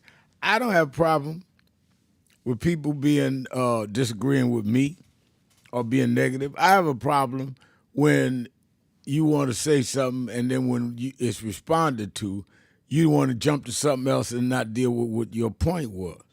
Because then I think you just a troller that somebody had writing on the message page or calling the radio show. Like lady said something about we let Demetrius talk, don't let her talk. I said, well, call right now. Their line's open. She has not called. So some people just are disruptive for other reasons. Then some people can disagree with us. And I accept that. I'm been grown a long time. I can accept that, being disagreed with. But don't be disingenuous. Being disagreeable and being disingenuous is two different things. And as everybody know, last October I turned 70 years old. I'm not going to apologize for how I believe and how I believe. I've been believing and dealing with it and doing what I do a long time. And I hope you find or have found to do whatever you were born to do. And I salute that, even if I disagree with it. But I don't have to get nasty and all crazy about it. I can disagree with it and move on. Let's go to Tyrone in Baltimore, Maryland, WOLB on the phones. Tyrone. Yes, I would have to agree. How you doing, Reverend Sharp? I'm doing good. And happy Mother's Day to you. Same to you. Thank you. First of all, I would like to agree with Letitia James in her pursuit of Donald Trump and not backing down, not 1 inch. And I love beautiful sisters like that stand their ground. I think the last thing she said about him was that he was conscientiously stupid and he was ignorant, something to that effect. It was beautiful. But what's happening is Donald Trump doesn't really have any master plan going or anything like that. Basically, what he's doing is, terrorists, for instance, Ronald Reagan, the guy that came with the slogan "Make America Great Again," the original, the Gipper, the guy that was one of the worst presidents in history, who went to crack into the United States and all that. He said that tariffs, he was vehemently against tariffs. He said that they would ruin the economy. He said that people that lived through the Depression knew about the Smoot-Hawley Tariff Act of 1930 that actually exacerbated the Depression. So he was against it, and that's about the only thing that Reagan ever said that I agree with. Why these right-wingers aren't playing clips about Reagan saying and stuff, I have no idea. The other thing about the terrorists is allowing them to steal money from your retirement. If you notice that your 401k plan is now a 101k plan, all right? And what happens is when they, let's say, there's something called buying on a dip that a lot of rich people play. In other words, buy low and sell high. When Donald Trump says it's a good time to buy, for instance, and you decide to buy, what he's saying is when the stock market goes back up after all the tariffs, you need to sell. That's what he's saying. Yeah, that is what he's saying. So they were able, when this way, rich people were able to steal from poor and middle class people in their retirement accounts. And it goes unnoticed. It's called insider trading. And he was actually at the White House congratulating rich people like Charles Schwab and other people and saying, look, I made you $300 million, I made you this amount, I made you that amount. So he actually put on Truth Social that he was going to that it's a good time to buy. He said on Truth Social. And people that paid attention were able to cash in and steal money out of people's retirement accounts, and that legally. And so that's what I'm saying. When you lose money out of your 401k plan or whatever, your annuities, it doesn't disappear. It's going to somebody else's pocket. Yeah. So people need to understand the games they're playing with the economy. It's like they're a bunch of rats abandoning the ship. They're going to take everything they can out of the economy and crash it if they have to. It's a massive transfer of wealth from the middle class of the lower half to the top 1%. And people got to understand what's going on. And what he does is a time-proven method of using racism and nationalism to get white people to do just about anything, or racist white people to do just about anything he needs them to do. Hitler used the same thing, the same tactic, racism and nationalism, to get white folks to do stuff they wouldn't otherwise do. And that's how they get away with it. This is how you get their compliance. And people are not smart enough to understand how clever this man is. He's stupid, but he's clever. All right, the greatest con man that ever lived. So he conned his way into the White House. And people need to understand this man is very dangerous, and the only person he cares about is Donald Trump. He don't care about poor whites either in the end. And people are going to fool around. They're going to find out that this affects them as well as black people. All right, that's why he keeps saying DEI. I hate DEI.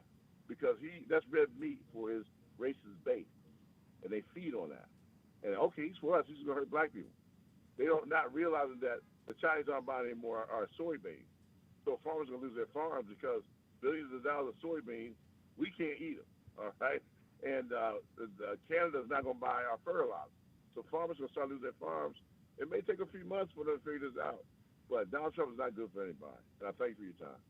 Thank you for your comments. Let's take a break. Be right back. Keeping it real. Sharpton. Be right back. So who is Al Sharpton anyway? Who is this 33-year-old preacher without a church? A number of black New Yorkers as well He is little more than a pudgy exhibitionist who can be counted on to show up, bullhorn in hand, at every racial incident.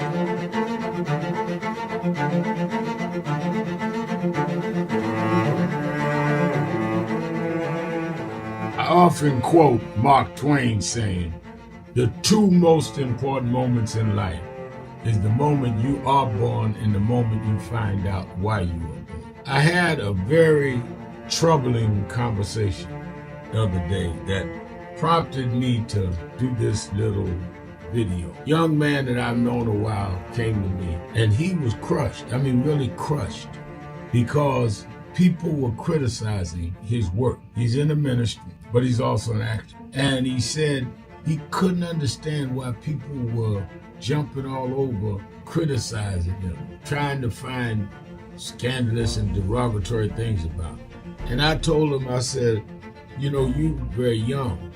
You don't know the road I've traveled.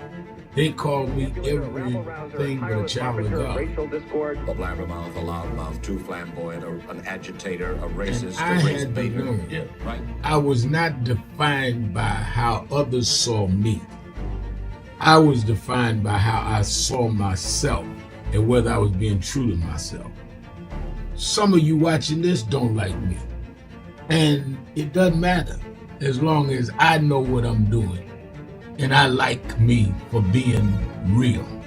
So I'm doing this video to say to you, whoever you are, and whatever you do, you may not be in ministry or social justice, none of this stuff, but don't live your life worried about opposition or people that don't like you. You can turn that around. Use me as an example. The same people that call me a scam artist, a con artist, a sellout, or racial hustler and all, I kept going. And the people I respected started respecting and publicly embracing my work. When Coretta Scott King, the widow of Dr. Martin Luther King Jr., had this to say about Al Sharpton. A leader who has protested injustice with a passionate, unrelenting commitment to nonviolent action in the spirit and tradition of Martin Luther King Jr. And I am talking about your leader, our leader, the Reverend Al Sharpton. The other thing that hasn't changed is the National Action Network's commitment to fight injustice and inequality here in New York City and across America. And that's not only a testament to Reverend Sharpton, it's a testament to all of you who are here tonight. First and foremost, to Reverend Sharpton. I saw him when he first came on the scene, and I have marveled at his tenacity, at the development of his intellect, and his devotion to our movement, and much he has contributed to the world we are experiencing. I am honored, and I must say that when I had my debate with Dr. King on the issue of the church and religion, he didn't warn me that after his departure, his space would be filled by another preacher, and that preacher would be Al Sharpton. All you want in life is people that matter to you to say you did all right. And more important, that you can look in the mirror and say you did all right. Thank you, Rev. Thanks for that introduction. Look, we've known each other for a long time. I'm grateful not only for your leadership and partnership, but quite frankly, more importantly, for your friendship. And thanks to all of you, members of our nation's most important civil rights organization. You have been, over all of your years, such an extraordinary leader. You are a voice of truth, a voice of conscience, a voice of practicality around what we must address and what we can do. And I thank you so much for your friendship. I remember that most of the youth around Al's age, he was about 12, wanted to be like Connie Hawkins, a great basketball player, legend, or Earl the Pearl, or Clyde Frazier. Al wanted to be like Adam Powell, a powerful preacher with a social justice gospel. He was very close to, at that time, to Reverend William Augustus Jones, powerful preacher and social justice advocate, and Reverend Gardner Taylor State right down the street, and Bishop Washington, whose church he came from, and Reverend Sandy Ray. He wanted to be like these giant preachers. He wanted them to have the edge, however, of the King's social justice dimension. He wanted to be like them, now he's one of them. perhaps taller than most of them because of the risks he has taken and reward God has given him with his gift. I remember so well that I first escorted him to jail. He was around 13 years old. Went to jail fighting the ANP. He was in the lineage of our struggle. He grew up in it. We didn't just see him on TV one night. He didn't happen. He came bottom up, not top down.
Look at the story. We celebrated Good Friday and Easter just a couple of weeks ago. Well, there's a message in that. I heard a preacher talk about this the other week. The thing that people forget, I want you to keep this in mind, is they crucified Jesus. Those of us that are Christian believe they hung him on a cross, maligned him, mocked him. Wasn't enough to nail him. They mocked him, saying, if you be the king of the Jews, step down and deliver yourself. Mocked him. Ridiculed him. He wanted water, they gave him vinegar. Crowned him with a crown of thorns. When they should be giving you your celebratory, they're going to give you some attacks. But the end of the story was they went and laid him in Joseph's tomb. Didn't even have a family tomb. Didn't have insurance like some of us. Laid him in a borrowed tomb. But the third morning, this is the story they tell it. The third morning, when they came to where they laid him, he wasn't there. My message is to you today that don't let them catch you where they laid you. They may kill your name. They may crucify your character. They may tell you you are nothing from nowhere, but when they come to where they laid you, let you be gone on to somewhere else. I've been called everything but a child of God. They said I'd be nothing going nowhere. They castigated us. They called us troublemakers. They called us loudmouth. And when they came to see me go to jail, I wasn't there. They can catch me on MSNBC now. They can catch me leading marches now. I serve a God that not only will go through the crucifixion, but to bring you through the resurrection. We're going to resurrect in the city. Stand up, black man. Stand up, black woman. This is our time.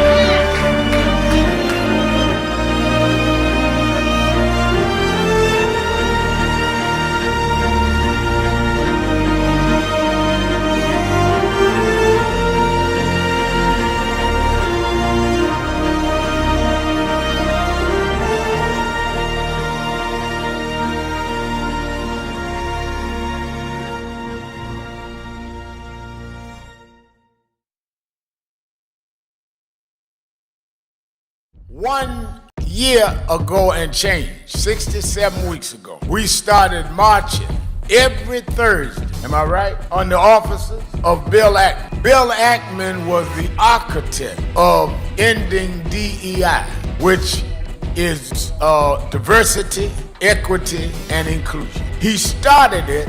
I want to give a little history because a lot of people get Negroitis and get confusion.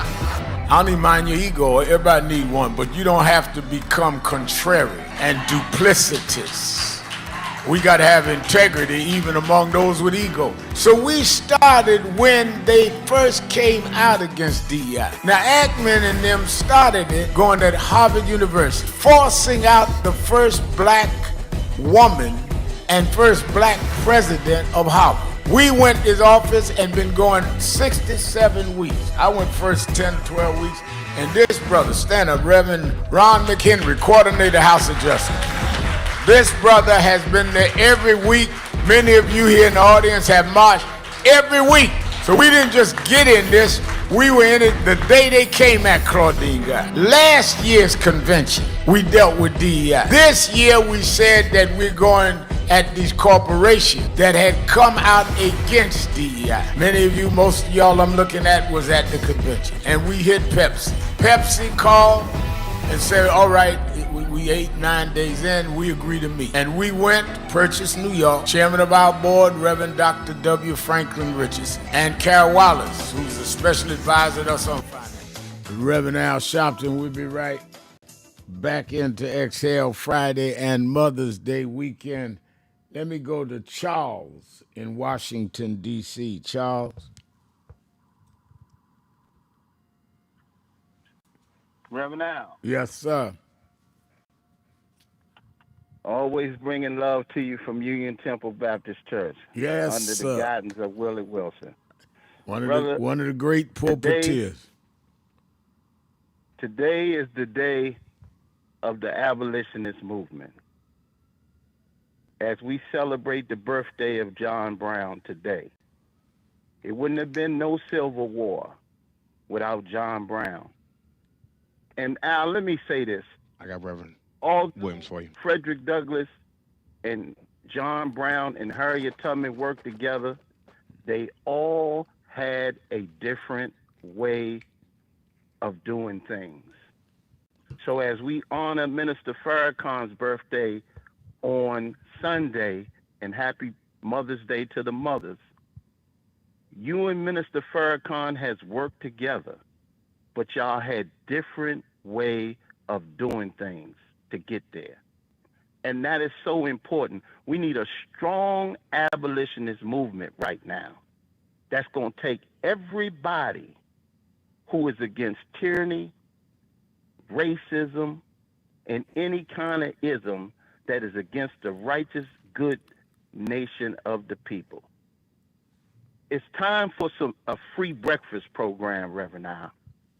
That was the most #1 national threat by J. Edgar Hoover. Eggs and grits to children.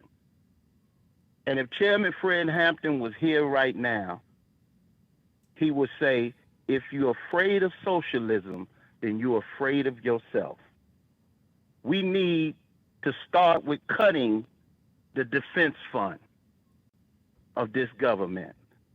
And then we need to start giving out the free breakfast program with free housing if you can't afford it, free daycare for our babies, free health care for the sick and those who are not sick, free college as I see the Howard University students graduating today, walking in their gowns, free college for our babies, our children. And as you said before, he wasn't on board at first for reparations, but he got on board. And that's the socialist program and the policies of Bernie Sanders, everything I just said. I don't want to hear he's too old. Then we need a vice to him because we want the policies. We ain't concerned about the flesh, the body, the man. We want the abolitionist policies to do some good in this country. Give him the executive order pen for 90 days, and I guarantee you this country will change. Well, let me say this. I think Yes, when sir. you raise about John Brown, one of the things that you said that is profound that people don't know, when you say that John Brown and Frederick Douglass and Harriet Tubman all were fighting for the same cause, had different methods.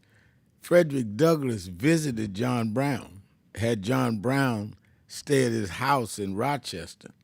And when John Brown went and did the insurrection, Frederick Douglass left the country because he thought the government was going to come after him. Though he didn't agree, he tried to talk John Brown out of using violence. They targeted Frederick Douglass. That's how much they used to corroborate with each other and say, we may disagree, but I'm going to risk myself so that we could all be talking. And that's the kind of maturity we don't have now. We're so busy attacking each other that we can't sit down and say, what is your way? This is my way. If I can strengthen your thing without violating what I believe and you strengthen mine without violating what you believe, let's advance the people. And if they had that in 1850s, then here we are in 2025 and don't have enough maturity. We just got to take shots at each other. It's wrong, and it is hurting the empowerment of our people. You laid it out right. Fred Hampton. I wasn't a Panther. I grew up in Operation Breadbasket, but I respected Fred Hampton in Chicago. Fred Hampton was the first one that said Rainbow Coalition. Fred Hampton built that in Chicago. Just like G2 Wausi and others fought and built Sonny Carson, black nationalism here in New York. Just because I was in Breadbasket, we still wanted black power in terms of black businesses. We need to be mature, and that's what you started with Reverend Willie Wilson would do. Reverend Wilson, I remember when years ago, you probably remember this, Reverend Willie Wilson would have his anniversary on a Sunday there at Union Temple. He'd have Minister Farrakhan one service, Reverend Jesse Jackson one service, me one service, all three of us same day.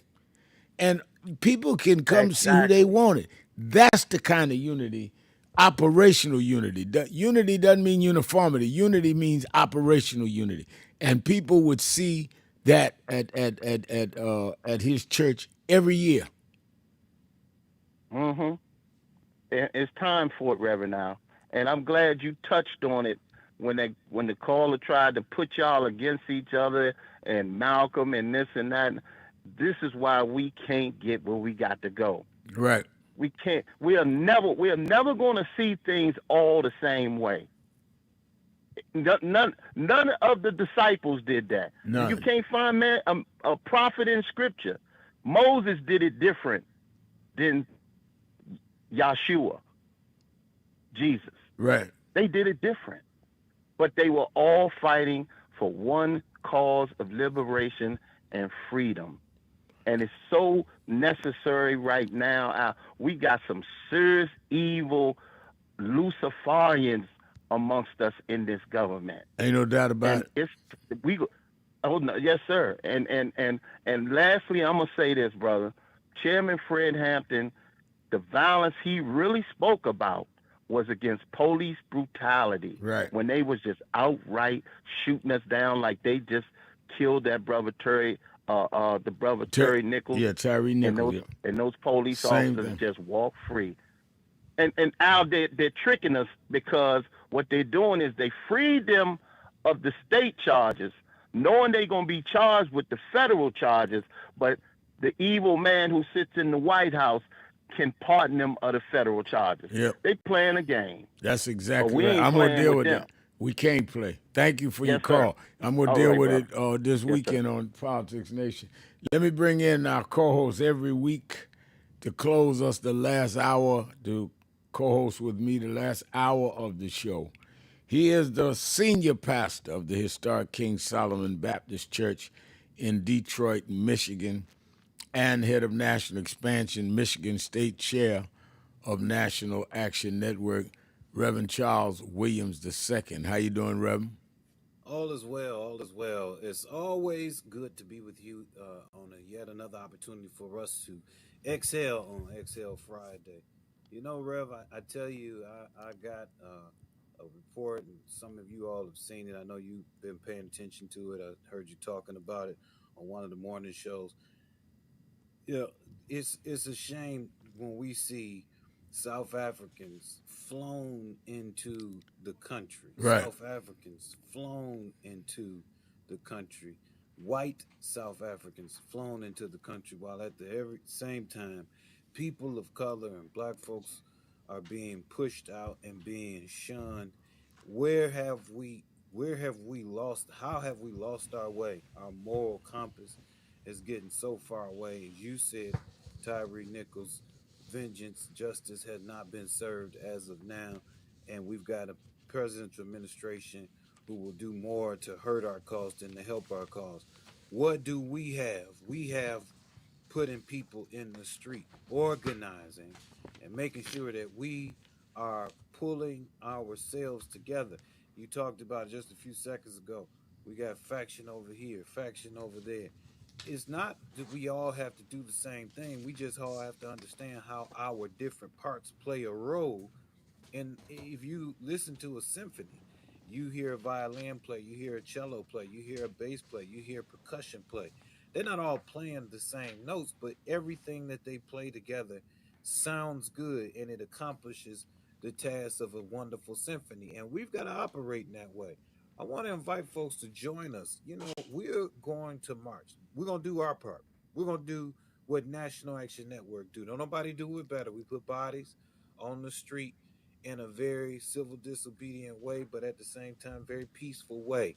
We put bodies on the street in a very nonviolent way, but we do it in a very peaceful way to make sure that our voices are heard. So folks from around the country, you listening and you saying, I'm getting upset. You get something to get upset about every 5 minutes with this administration. When you upset, don't be so upset that you stay stuck on stupid. You can't immobilize yourself, but get mobilized. Go to nationalactionnetwork.net and make sure that you register and you get on the bus as we prepare to go to Wall Street. This is historic, folks. This is what I want you to understand. It's never been done before. March on Wall Street, August the 28th, 2025. Go to nationalactionnetwork.net so you can get your talking points and that you can let us know that you're coming as we prepare for our March on Wall Street to hold up the fight for justice, peace, power, and prosperity for our people. The New York Times just wrote a story saying the title of the story is Trump officials seek to bring first white Afrikaner refugees to the United States next week. It just broke. The rapid relocation of Afrikaners who President Trump says have been racially persecuted in South Africa stands in stark contrast to the virtual shutdown of all other refugee admissions. The Trump administration is working to bring the first group of white South Africans it has classified as refugees to the United States early next week, according to officials briefed on the plans and documents obtained by the New York Times. Although the president has halted virtually all other refugee admissions shortly after he took office in January, his administration hastily put together a program to allow white South Africans who he claims have been victims of racial persecution in their home country run by blacks. The administration plans to send government officials to Washington Dulles International Airport in Virginia for an event marking the arrival of these South Africans who belong to a white minority Afrikaner ethnic group, according to the memo we've obtained from the Department of Health and Human Services. This ain't no joke. I mean, you cannot get in more blatantly racist than to say, I'm closing down refugee status for everybody around the world, from Haitians, from Africans, from Mexicans, but I'm going to give special refugee status to these white South Africans, many of them on land that they got illegally because of apartheid. I'm going to bring them in the country. Blatantly. This ain't Red Mal's Saturday morning action alert. This the New York Times uncovered this. That's right. Let's take a break. Be right back. More of you on the phones. Keeping it real. 1-877-532-5797. Be right back. God has followed me. He has set me free. God has followed me. He's been good to me. Let me tell you, God has followed me. He has set me free. God has followed me.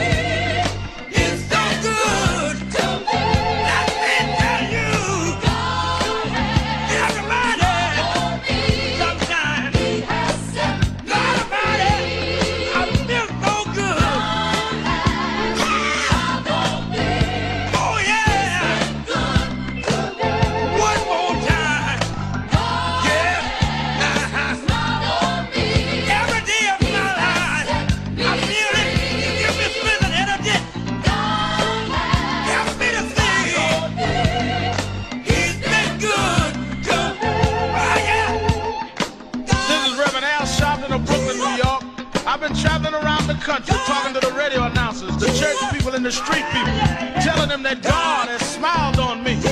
God has smiled on you if you got breath in your body. If he woke you up this morning and started you on your way.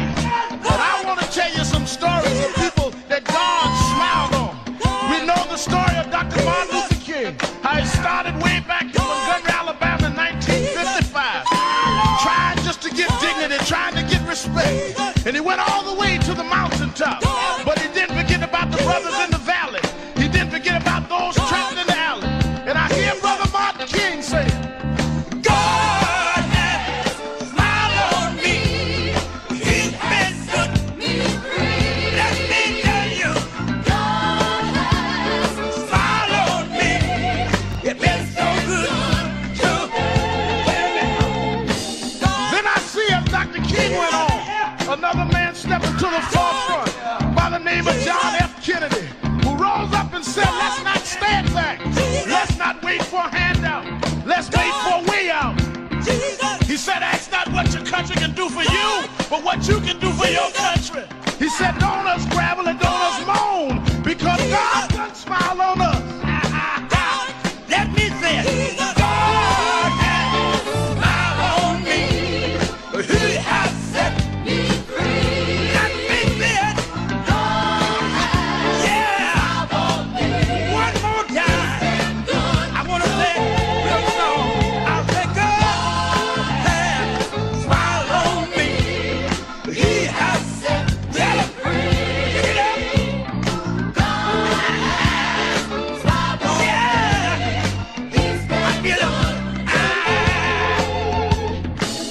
Then I went on by backstage at the Apollo Theater and I saw a man come out. They call him the King of Soul, James Brown. And James Brown said, Reverend, don't you worry. I started out as a shoe shine boy. I started out as a convict. I started out uneducated. But I learned to sing my song. And I sung it all over the world. I told him it was a man's world. I told him about the big payback. I told him Papa got a brand new bag. And all over the world, they can hear my voice. But Reverend, don't you frown. Don't you bow your head. Tell him what you told me, Brother Brown. I said, now God has smiled on me. He has set me free. Yeah. He has set me free. God has smiled on me. It's been so good to me. Then I went home and I told my mother what Brown told me. And she said, son, even though we don't have much, we don't need relief. All we need is belief.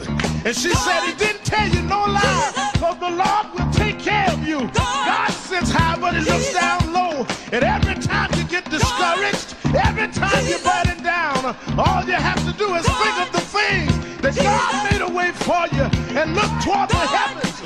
Lift your eyes to the hills and say, God, God, God, don't smile on me. Now then, the God has smiled on me. He has set me free. God has smiled on me. That has been so good to me. Yes, he has. I said, God smiled on me. He has set me free. And I know all over the country, smile on me. We need jobs. We need a way to make it. We need help. We need jobs. We need a way to make some money to feed our families and raise our bread. We need a way to survive, so we don't need crime as a survival kit. We just need a little bit. But don't give the hope up. Don't lose the faith, because God will smile on you. God will give you the strength. God will make a way for you. Adam Clayton Powell said, keep the faith. Keep the faith, baby. I hear Robert Kennedy saying that it's not the dream of, but it's the dream that'll live on forever. Just know that God will smile on you. Dr. King had a dream. Dr. King said, I went to the mountaintop, but I didn't stop there. I looked over and saw the promised land. I hear Brother Malcolm saying, don't sit on the stoop. Stand up and be a man. Respect yourself. Be somebody. Then I hear the brothers in the Hispanic community say, I'm going to stand up and be a man. I'm going to do the best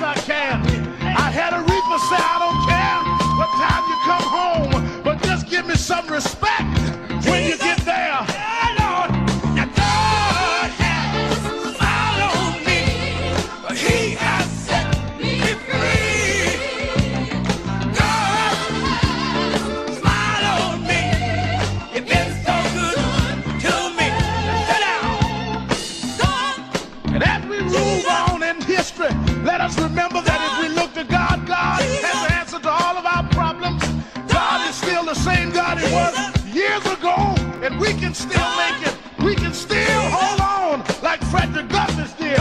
We can still keep him on like Martin Luther King did. We can still ride on the way everyone that made it did. They didn't have much, but they had a whole lot of faith. They didn't have money, but they had a lot of determination. We know that God will look out for his children, that God will make a way out of no way. If you just keep the faith and refuse to lose, and God will make a way, because God's children don't have color. God's children just have will. And I can still hear somewhere in my mind James Brown say, God has smiled on me. He has set me free. Let me sing here. Yeah, Lord. Yeah, Lord. Yeah, Lord.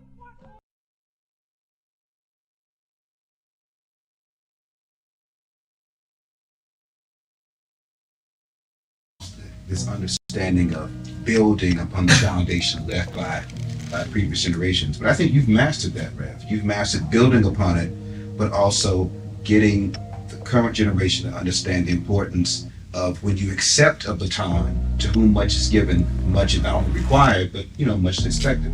And you do it yourself. That's why most of the people on our national staff here at National Action Network is under 40 years old. You just turned 41. Most of them. Because I believe in trying to nurture and give young people a chance, because that's what you should do. And they're going to make mistakes. I make them. But then, at the same time, they got to respect those that went ahead to lay the path that they walking down. Otherwise, don't nobody, I said one Saturday morning at Raleigh, don't nobody urinate or piss on the tree roots but a stray dog. Because your roots is what is permanent. Your branches go with the seasons. Your leaves go with the season. The roots don't change. You judge the tree by the roots, not by the branches. We're all branches from trees that were grounded, planted, and rooted. And I'm a branch of the tree of the movement that I come out of. Somebody else, another movement. But how am I going to know all them guys ahead of me to know what they was doing? Well, I'm a branch on their tree. My life comes from the root. Yeah. That's good.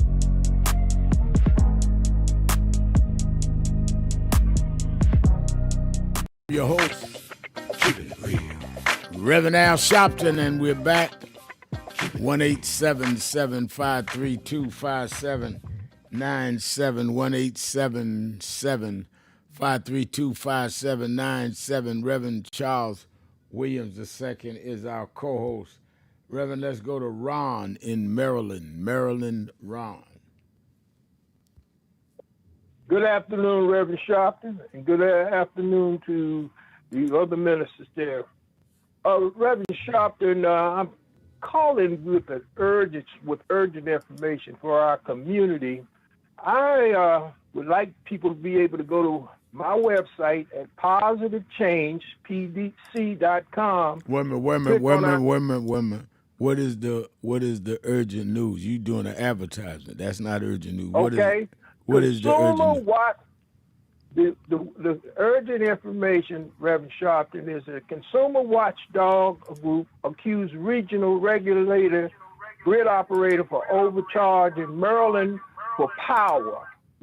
This is concerning the wholesale rates that the organization called the PJM, which covers 13 states from Ohio, Illinois, New York, Delaware, New Jersey, Pennsylvania, Maryland, the District of Columbia, Virginia, parts of North Carolina, come under these wholesale rates that are overcharging customers because these data centers are coming online and they're passing that cost on to the ratepayers because they're using natural gas to power these data centers.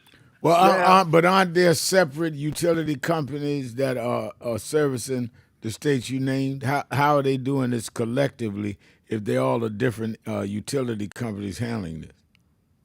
Because the regulatory body that covers all 13 states and District of Columbia is called the PJM, which is the regulatory entity. Now, the Office of the People's Counsel in Maryland joined with the Office of the People's Counsel with New Jersey and Illinois filed a lawsuit with the Federal Regulatory Commission about the interconnection for 2025 and 2026 for the July 24th price surge, which went from $269.92 for what they call a megawatt day, from the increase from $28.92. Now, according to the complaint, the auction cost increased from $2.2 billion to $14.7 billion in one single year. Now, this is impacting 13 states, 65 million folk with the population, but it's disproportionately impacting our African American communities because these data centers are being put in our African American centers. Also, Reverend Sharpton, I would like people to look at EPA funding cuts target disadvantaged communities, and analysis show. Now, what this will show is what regions, what districts that these cutbacks are going to be in. We're talking about $2.4 billion that's being cut from the Inflation Reduction Act. And when we look at these things, they disproportionately, once again, are going to impact our communities. We're talking about environmental and climate justice community change grants. It was 103 of those grants, $1,448,000,000.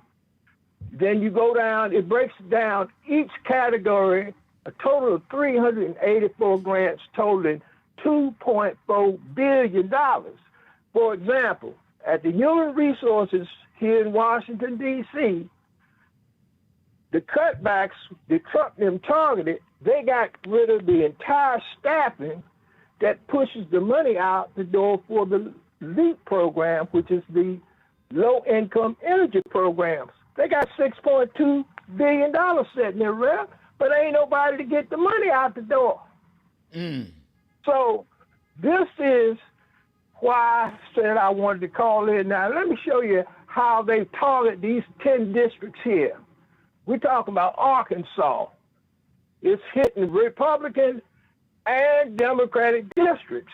So the bottom line is, when we begin to look at who's being hurt, everybody's being hurt, but it's disproportionately going to impact our African American communities, because we're the ones who can least afford it. And the third article is on our news and events is poisoning Black Memphis. Elon Musk AI plant sparks environmental racist outrage. And it talks about, this was an interview that Roland Martin did with the Representative Harris, talking about them building this AI plant in Southwest Memphis and him not putting the proper caps on top of these gas turbines to capture these emissions and these carcinogens that's going in the air, and this stuff is killing our people.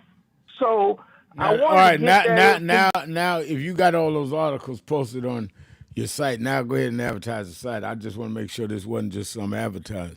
So go ahead. Yeah, I understand, Reb. It's positivechangepc.com. People want to click on the news and events tab, and they can go there and get that information, because we need to be calling our senators and congressmen and folks and raising and backing NAN and all our groups to try to stop this stuff, because we ain't got no control over, as you said, Rev, over the utility companies.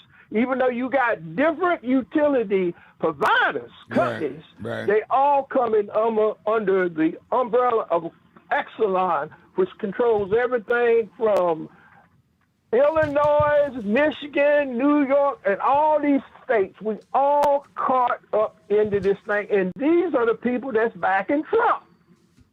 Absolutely. Absolutely. All right, well, thank you for the call. Thank you for the information. Let's take a break. We'll be right back after the break. Keeping it real.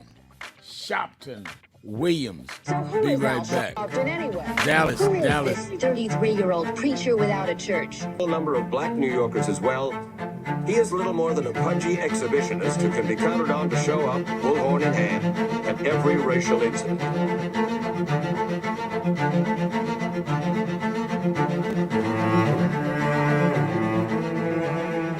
I often quote Mark Twain saying, the two most important moments in life is the moment you are born and the moment you find out why you were born. I had a very troubling conversation the other day that prompted me to do this little video. Young man that I've known a while came to me and he was crushed. I mean, really crushed, because people were criticizing his work. He's in the ministry, but he's also an actor. And he said he couldn't understand why people were jumping all over, criticizing him, trying to find scandalous and derogatory things about him. And I told him, I said, you know, you very young. You don't know the road I've traveled.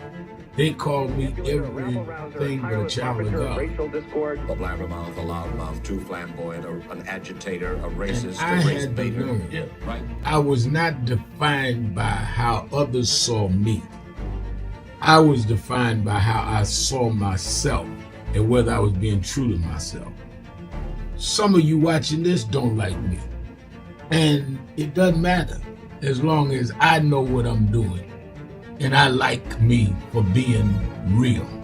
So I'm doing this video to say to you, whoever you are, and whatever you do, you may not be in ministry or social justice, none of this stuff, but don't live your life worried about opposition or people that don't like you. You can turn that around. Use me as an example. The same people that call me a scam artist, a con artist, a sellout, or racial hustler and all. I kept going.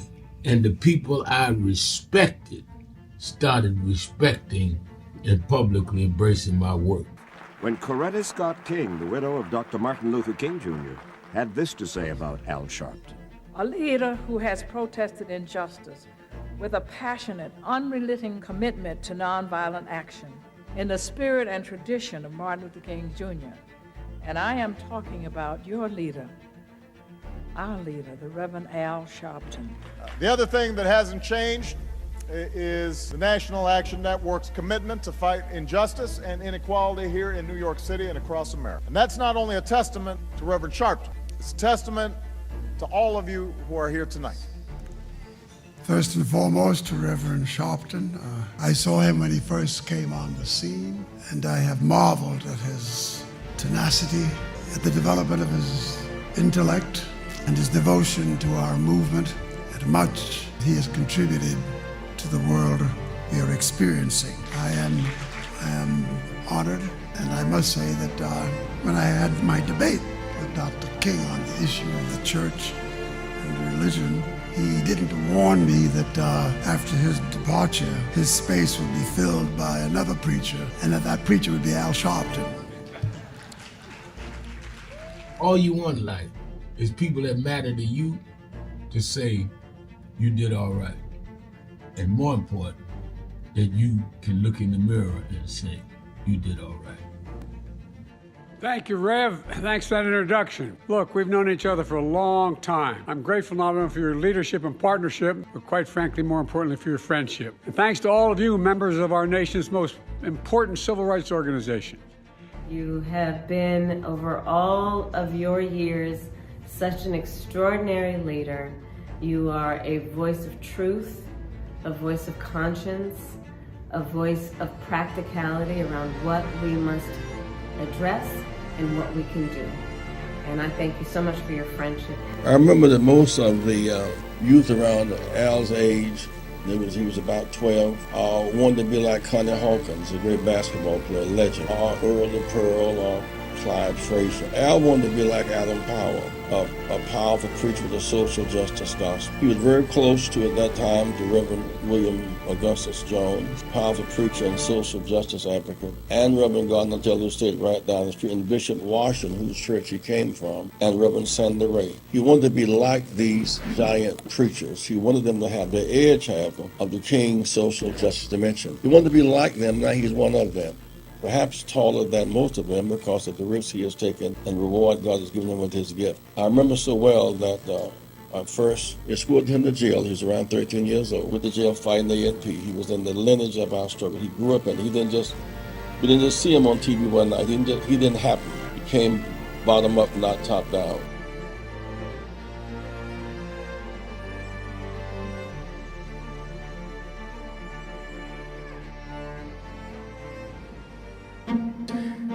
Look at the story. We celebrated Good Friday and Easter just a couple of weeks ago. Well, there's a message in that. I heard a preacher talk about this the other week. The thing that people forget, I want you to keep this in mind, is they crucified Jesus. Those of us that are Christian believe they hung him on a cross, maligned him, mocked him. Wasn't enough to nail him. They mocked him, saying, if you be the king of the Jews, step down and deliver yourself. Mocked him, ridiculed him. He wanted water, they gave him vinegar, crowned him with a crown of thorns. When they should be giving you your celebratory, they're going to give you some attacks. But the end of the story was they went and laid him in Joseph's tomb. Didn't even have a family tomb. Didn't have insurance like some of us. Laid him in a borrowed tomb. But the third morning, this is the story they tell. The third morning, when they came to where they laid him, he wasn't there. My message is to you today that don't let them catch you where they laid you. They may kill your name. They may crucify your character. They may tell you you are nothing from nowhere, but when they come to where they laid you, let you be gone on to somewhere else. I've been called everything but a child of God. They said I'd be nothing going nowhere. They castigated us. They called us troublemakers. They called us loudmouth. And when they came to see me go to jail, I wasn't there. They can catch me on MSNBC now. They can catch me leading marches now. I serve a God that not only will go through the crucifixion, but will bring you through the resurrection. We're going to resurrect in the city. Stand up, black man. Stand up, black woman. This is our time.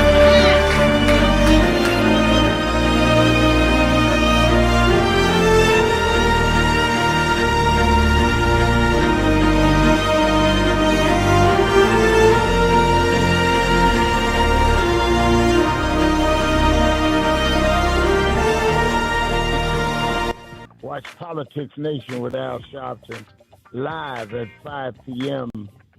Eastern Time on MSNBC.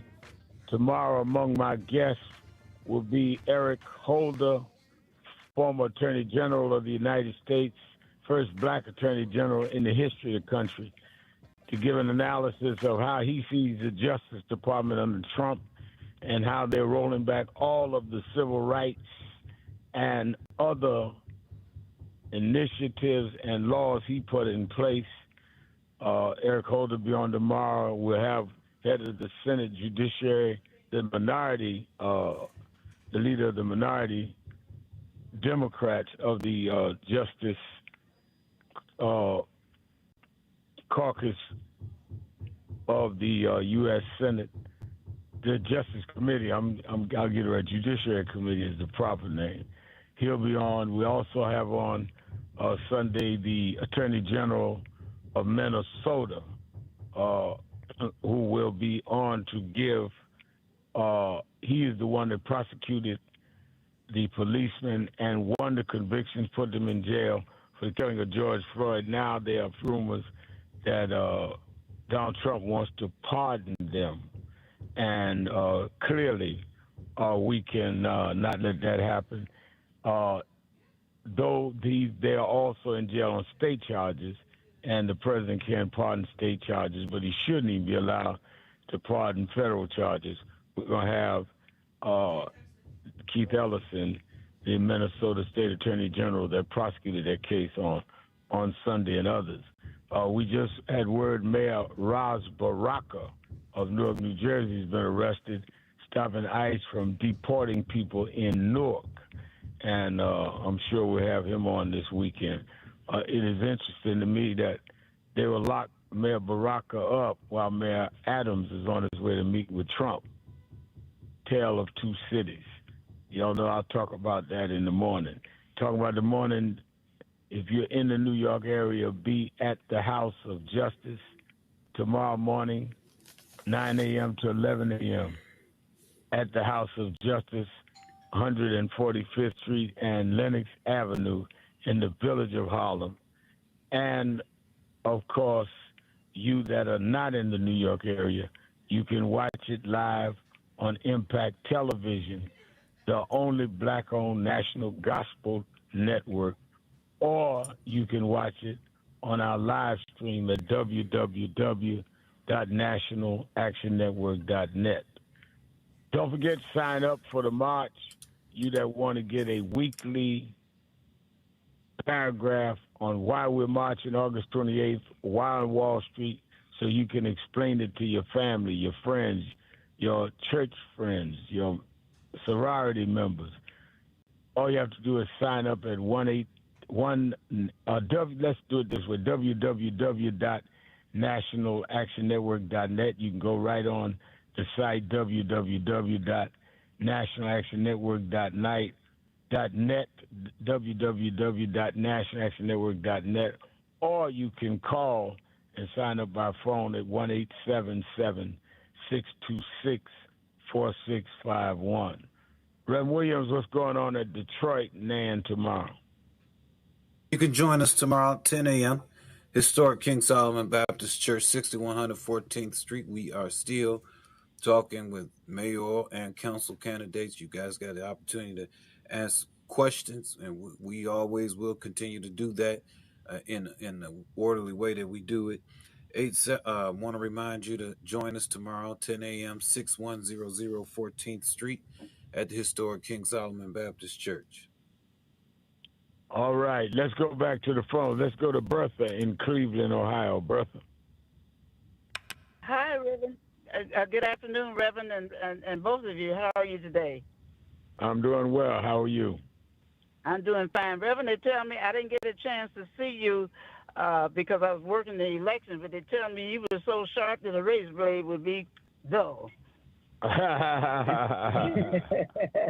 tell me you was clean as a bean, but it's nothing new. But anyway, I wanted to call and tell you about how I feel about Trump as far as taking things away. And he mentioned the word that we can't say black anymore. Well, if you reserve the word black, then you can't use white. Right. And the boycott is when we hold our money, it makes a difference. I remember years ago, the Ohio Association of Beauticians, from which I am a member of, we buried Revlon. We had a funeral at the House of Wheels. I remember that. Had a funeral at the House of Wheels, and we had the choir and everything, and put them in, had the casket and everything, put everything in the casket.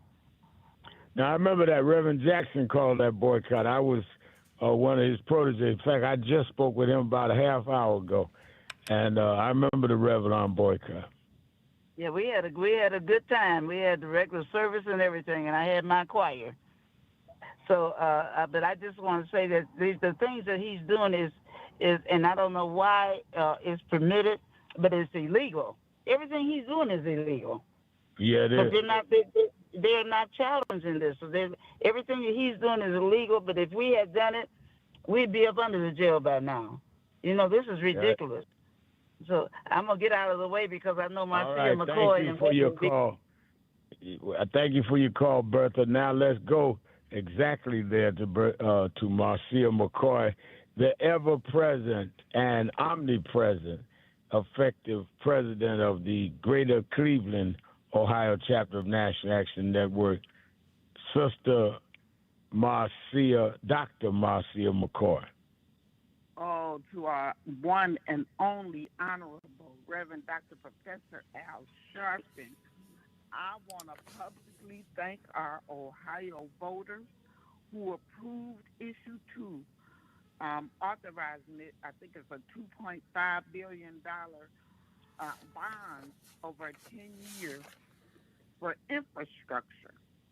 We needed that. God knows we're a holy city because we had a whole bunch of holy streets, potholes here and there, but we passed it overwhelmingly with new voters and other voters. But I'm not going to hold that long. Anyone wanting to go to New York with us, please don't hesitate to call us at 216-374-0913, 216-374-0913. Bishop, you got a birthday coming up. You'll be 97, May 23rd.